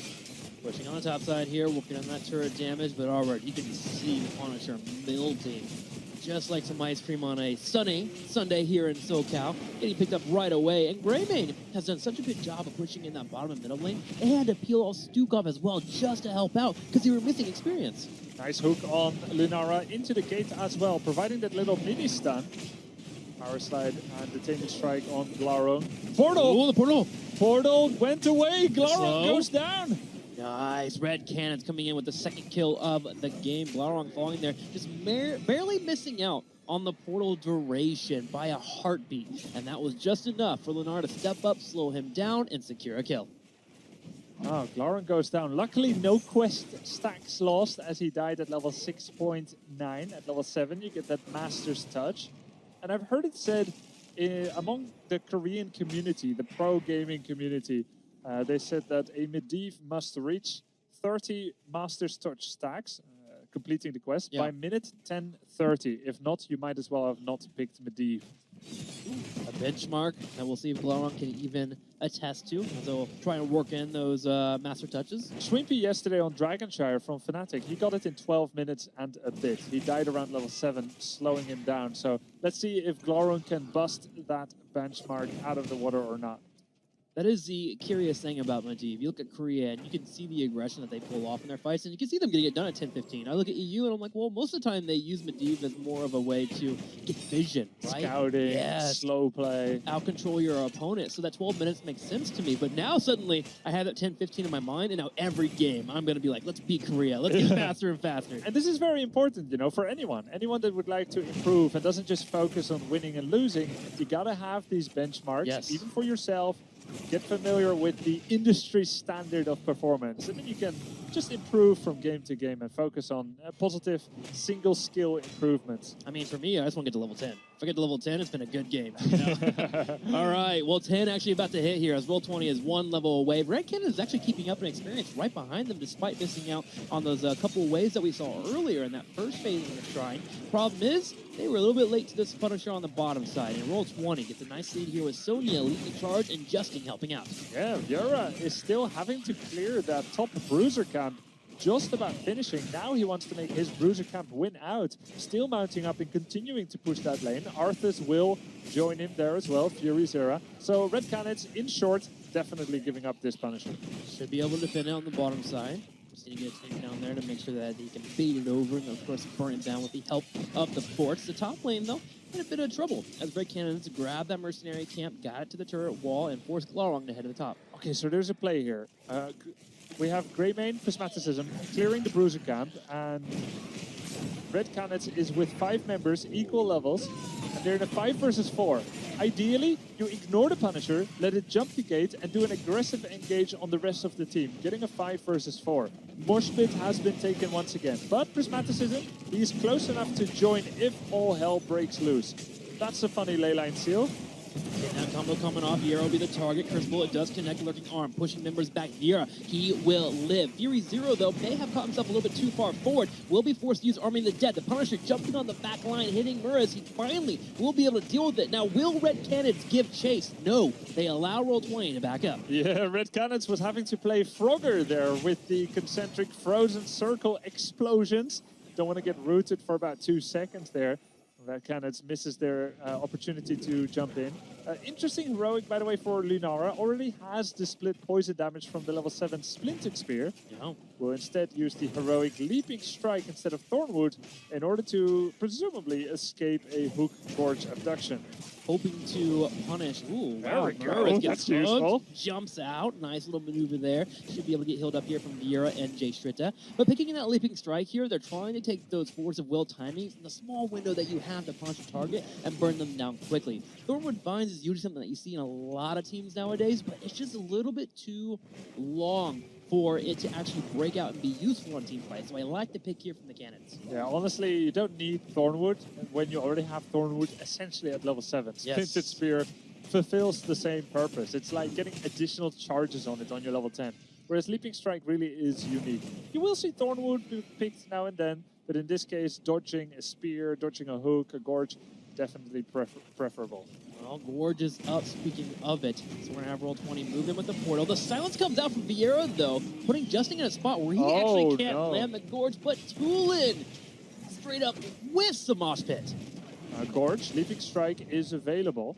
Can she get out? Needs to jump on a minion here. Wrong way. Wrong way. Should have gone for the minions there. Big mistake from Lenara. Everyone from Red Canids has to get out now. Everyone from Red Canids was ready to save her. We had a full hope bar. We had Aegis available. All he had to do was Leaping Strike to the right and he would be fine. But now Red Canids is falling behind. 2-1 in takedowns in their favor. However, they have been losing out on the map a bit. So now, can they contest Strixley? Oh, 13 about to hit for Roll20. They'll need to get 13 themselves. Red Canids, they want to be in that spot because there's a couple of important talents there, especially for Lenara. You mentioned the Giant Killer is even greater spell shield if you feel like you need to get through burst. I don't think it's needed here. I think you want to go for the extra damage, especially with the slows being available with Arthas here too. But Red Canids, they need that 13. That's where Lenara starts to scale up, moving into those important talent tiers. Exactly. 13 is a huge damage tier for Lenara. And like you said, it could be to pair up with Arthas, getting that unfair advantage, bonus poison damage on Slowed or Giant Killer in order to deal with Stitches and Sonya. But Stitches doesn't look too killable. Like if you look at his build, it's a full tank build, Fleabag, Amp Heal. We have the Indigestion talent at level 1, which gives you bonus healing over time, chew your food. So he is definitely the tank to be ignored. He's a one-trick of Hook and Gorge. Non-killable, but very friendly, wanting to make friends with Red Canids. Can he land those hooks? Goku on the side does catch the rotation from Red Canids. They spread out as needed, but Mira does. Oh, the hook! Mira's gets hooked from across the world, trying to leap out. Can he survive? Wow, this time he does jump correctly, gets away, but will Vieira be as lucky? Vieira is locked in place. He will actually get freed faster than Aegis will be available because of the staggered effect of Leyline Seal. He will go down. Nice move there. A perfect example of how Leyline Seal's staggered stasis effect can actually really work against that defending team. As Stukov there found himself without allies for just a bit. Nice move by Roll20. Pushing in now on the keep. Looking for another hook, does miss out. Gonna have Red Cannon step forward as they try to clear out this Punisher. The keep finally taking some damage, but the Punisher should be falling. There it goes. Now, we will have Stukov back in 3 seconds, so Roll20 needs to think about disengaging or getting a kill right now. Whereas Red Cannon needs to be careful, not... No tool in, a second with Mosh Pit of the game here. And now Red Canids, they need to escape because Goku, he sees an opportunity and he's striking. You can't just press Power Slide into Mosh Pit. You have to see whether when you arrive it's still a thing. Fury's Era will survive for now though. Army of the Dead. Tulin missing a very important cooldown here. Leaping Strike on Medivh. Huge Poison Spear on Muriz. Goku catching him there. Stitches being slow. The portal will not be helping Justin. Justin turns around, being tanky. You mentioned it earlier. The Fleabag helping out, eating members here. Arthas gets spit out and killed. Tulin trying to escape. He will fall. Ariel as well. Vieira wants to escape, but Prismatic is giving chase. And with the portal, Roll20 will take out 4. Beautiful by Roll20, getting the maximum out of every engagement here. The Gorge on Arthas, the hook on Ariel. Fantastic play. Roll20 dropping the first map is now primed and ready to take down the core for the second time in this best of 3. It looks shaky in game number 1, but Roll20 turns it up for game number 2 and game number 3. They see a mistake and they punish. Going for the final win here, and they'll win the series 2-1. Just 12 minutes there on that third map, 6-2 in takedowns. Roll20 will move to the upper final of Group C, dubbed the Group of Death. Shaken to their core after map number 1, where Red Canids had a surprise victory. which was Red Canids' first international battleground victory. But Roll20 rallied, and they got the return. Red Canids showing some fire. We'll love to see some more from both of these teams as we continue to move through the group of death. And what an exciting series, really. I think I woke up today, I didn't expect this from Red Canids. Again, huge props to them, but Roll20 bringing it in, showing that they have to pull out the full power here to handle such a strong team here that has shown up from Latin America. And as we gear up for the next series, man, the day is just loaded with great matches. Yeah, I mean, it's arguably only going to get better from here on out, as the next match is going to be Dignitas versus Tempest, an absolute firecracker of a series there. But for now, let's see what our analyst panel has to say about this map.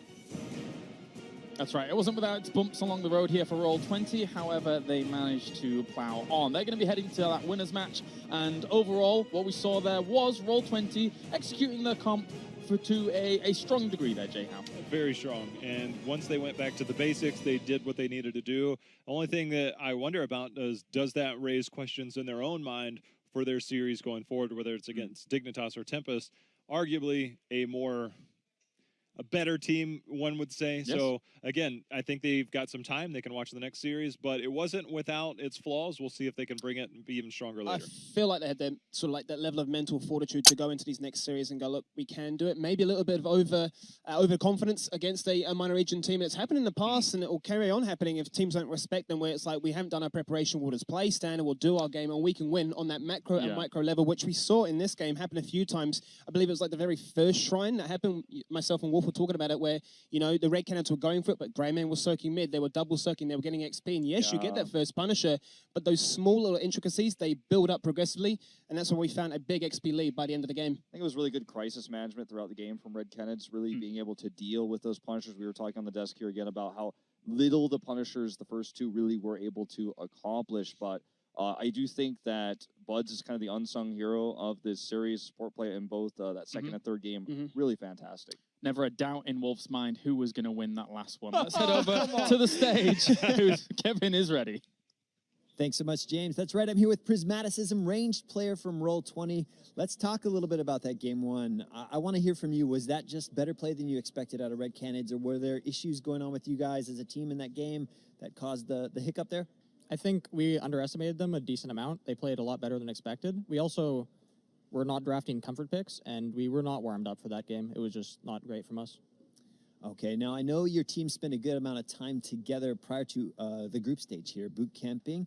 Talk to me a little bit about what benefits you felt that brought your team going into a tournament like this. The boot camp gave us a lot of time to really get used to the time zone changes, and then also just to get together as a team, just get used to each other, just hang out together and everything, and then also just solidify our draft plans and make sure that we're ready coming into BlizzCon. All right, so you advance further into this group. You're going to be playing the winner of Dignitas Tempest. Do you have any thoughts on that match? What do you expect will happen there? And do you guys even have a favored team to face in the winner's match? I've heard a few things about EU teams underperforming right now. I'm hoping that Dignitas will make it through, but I could expect Tempest to come through too. All right, well, good luck, Prismaticism. Thank you so much. All the best. Thanks.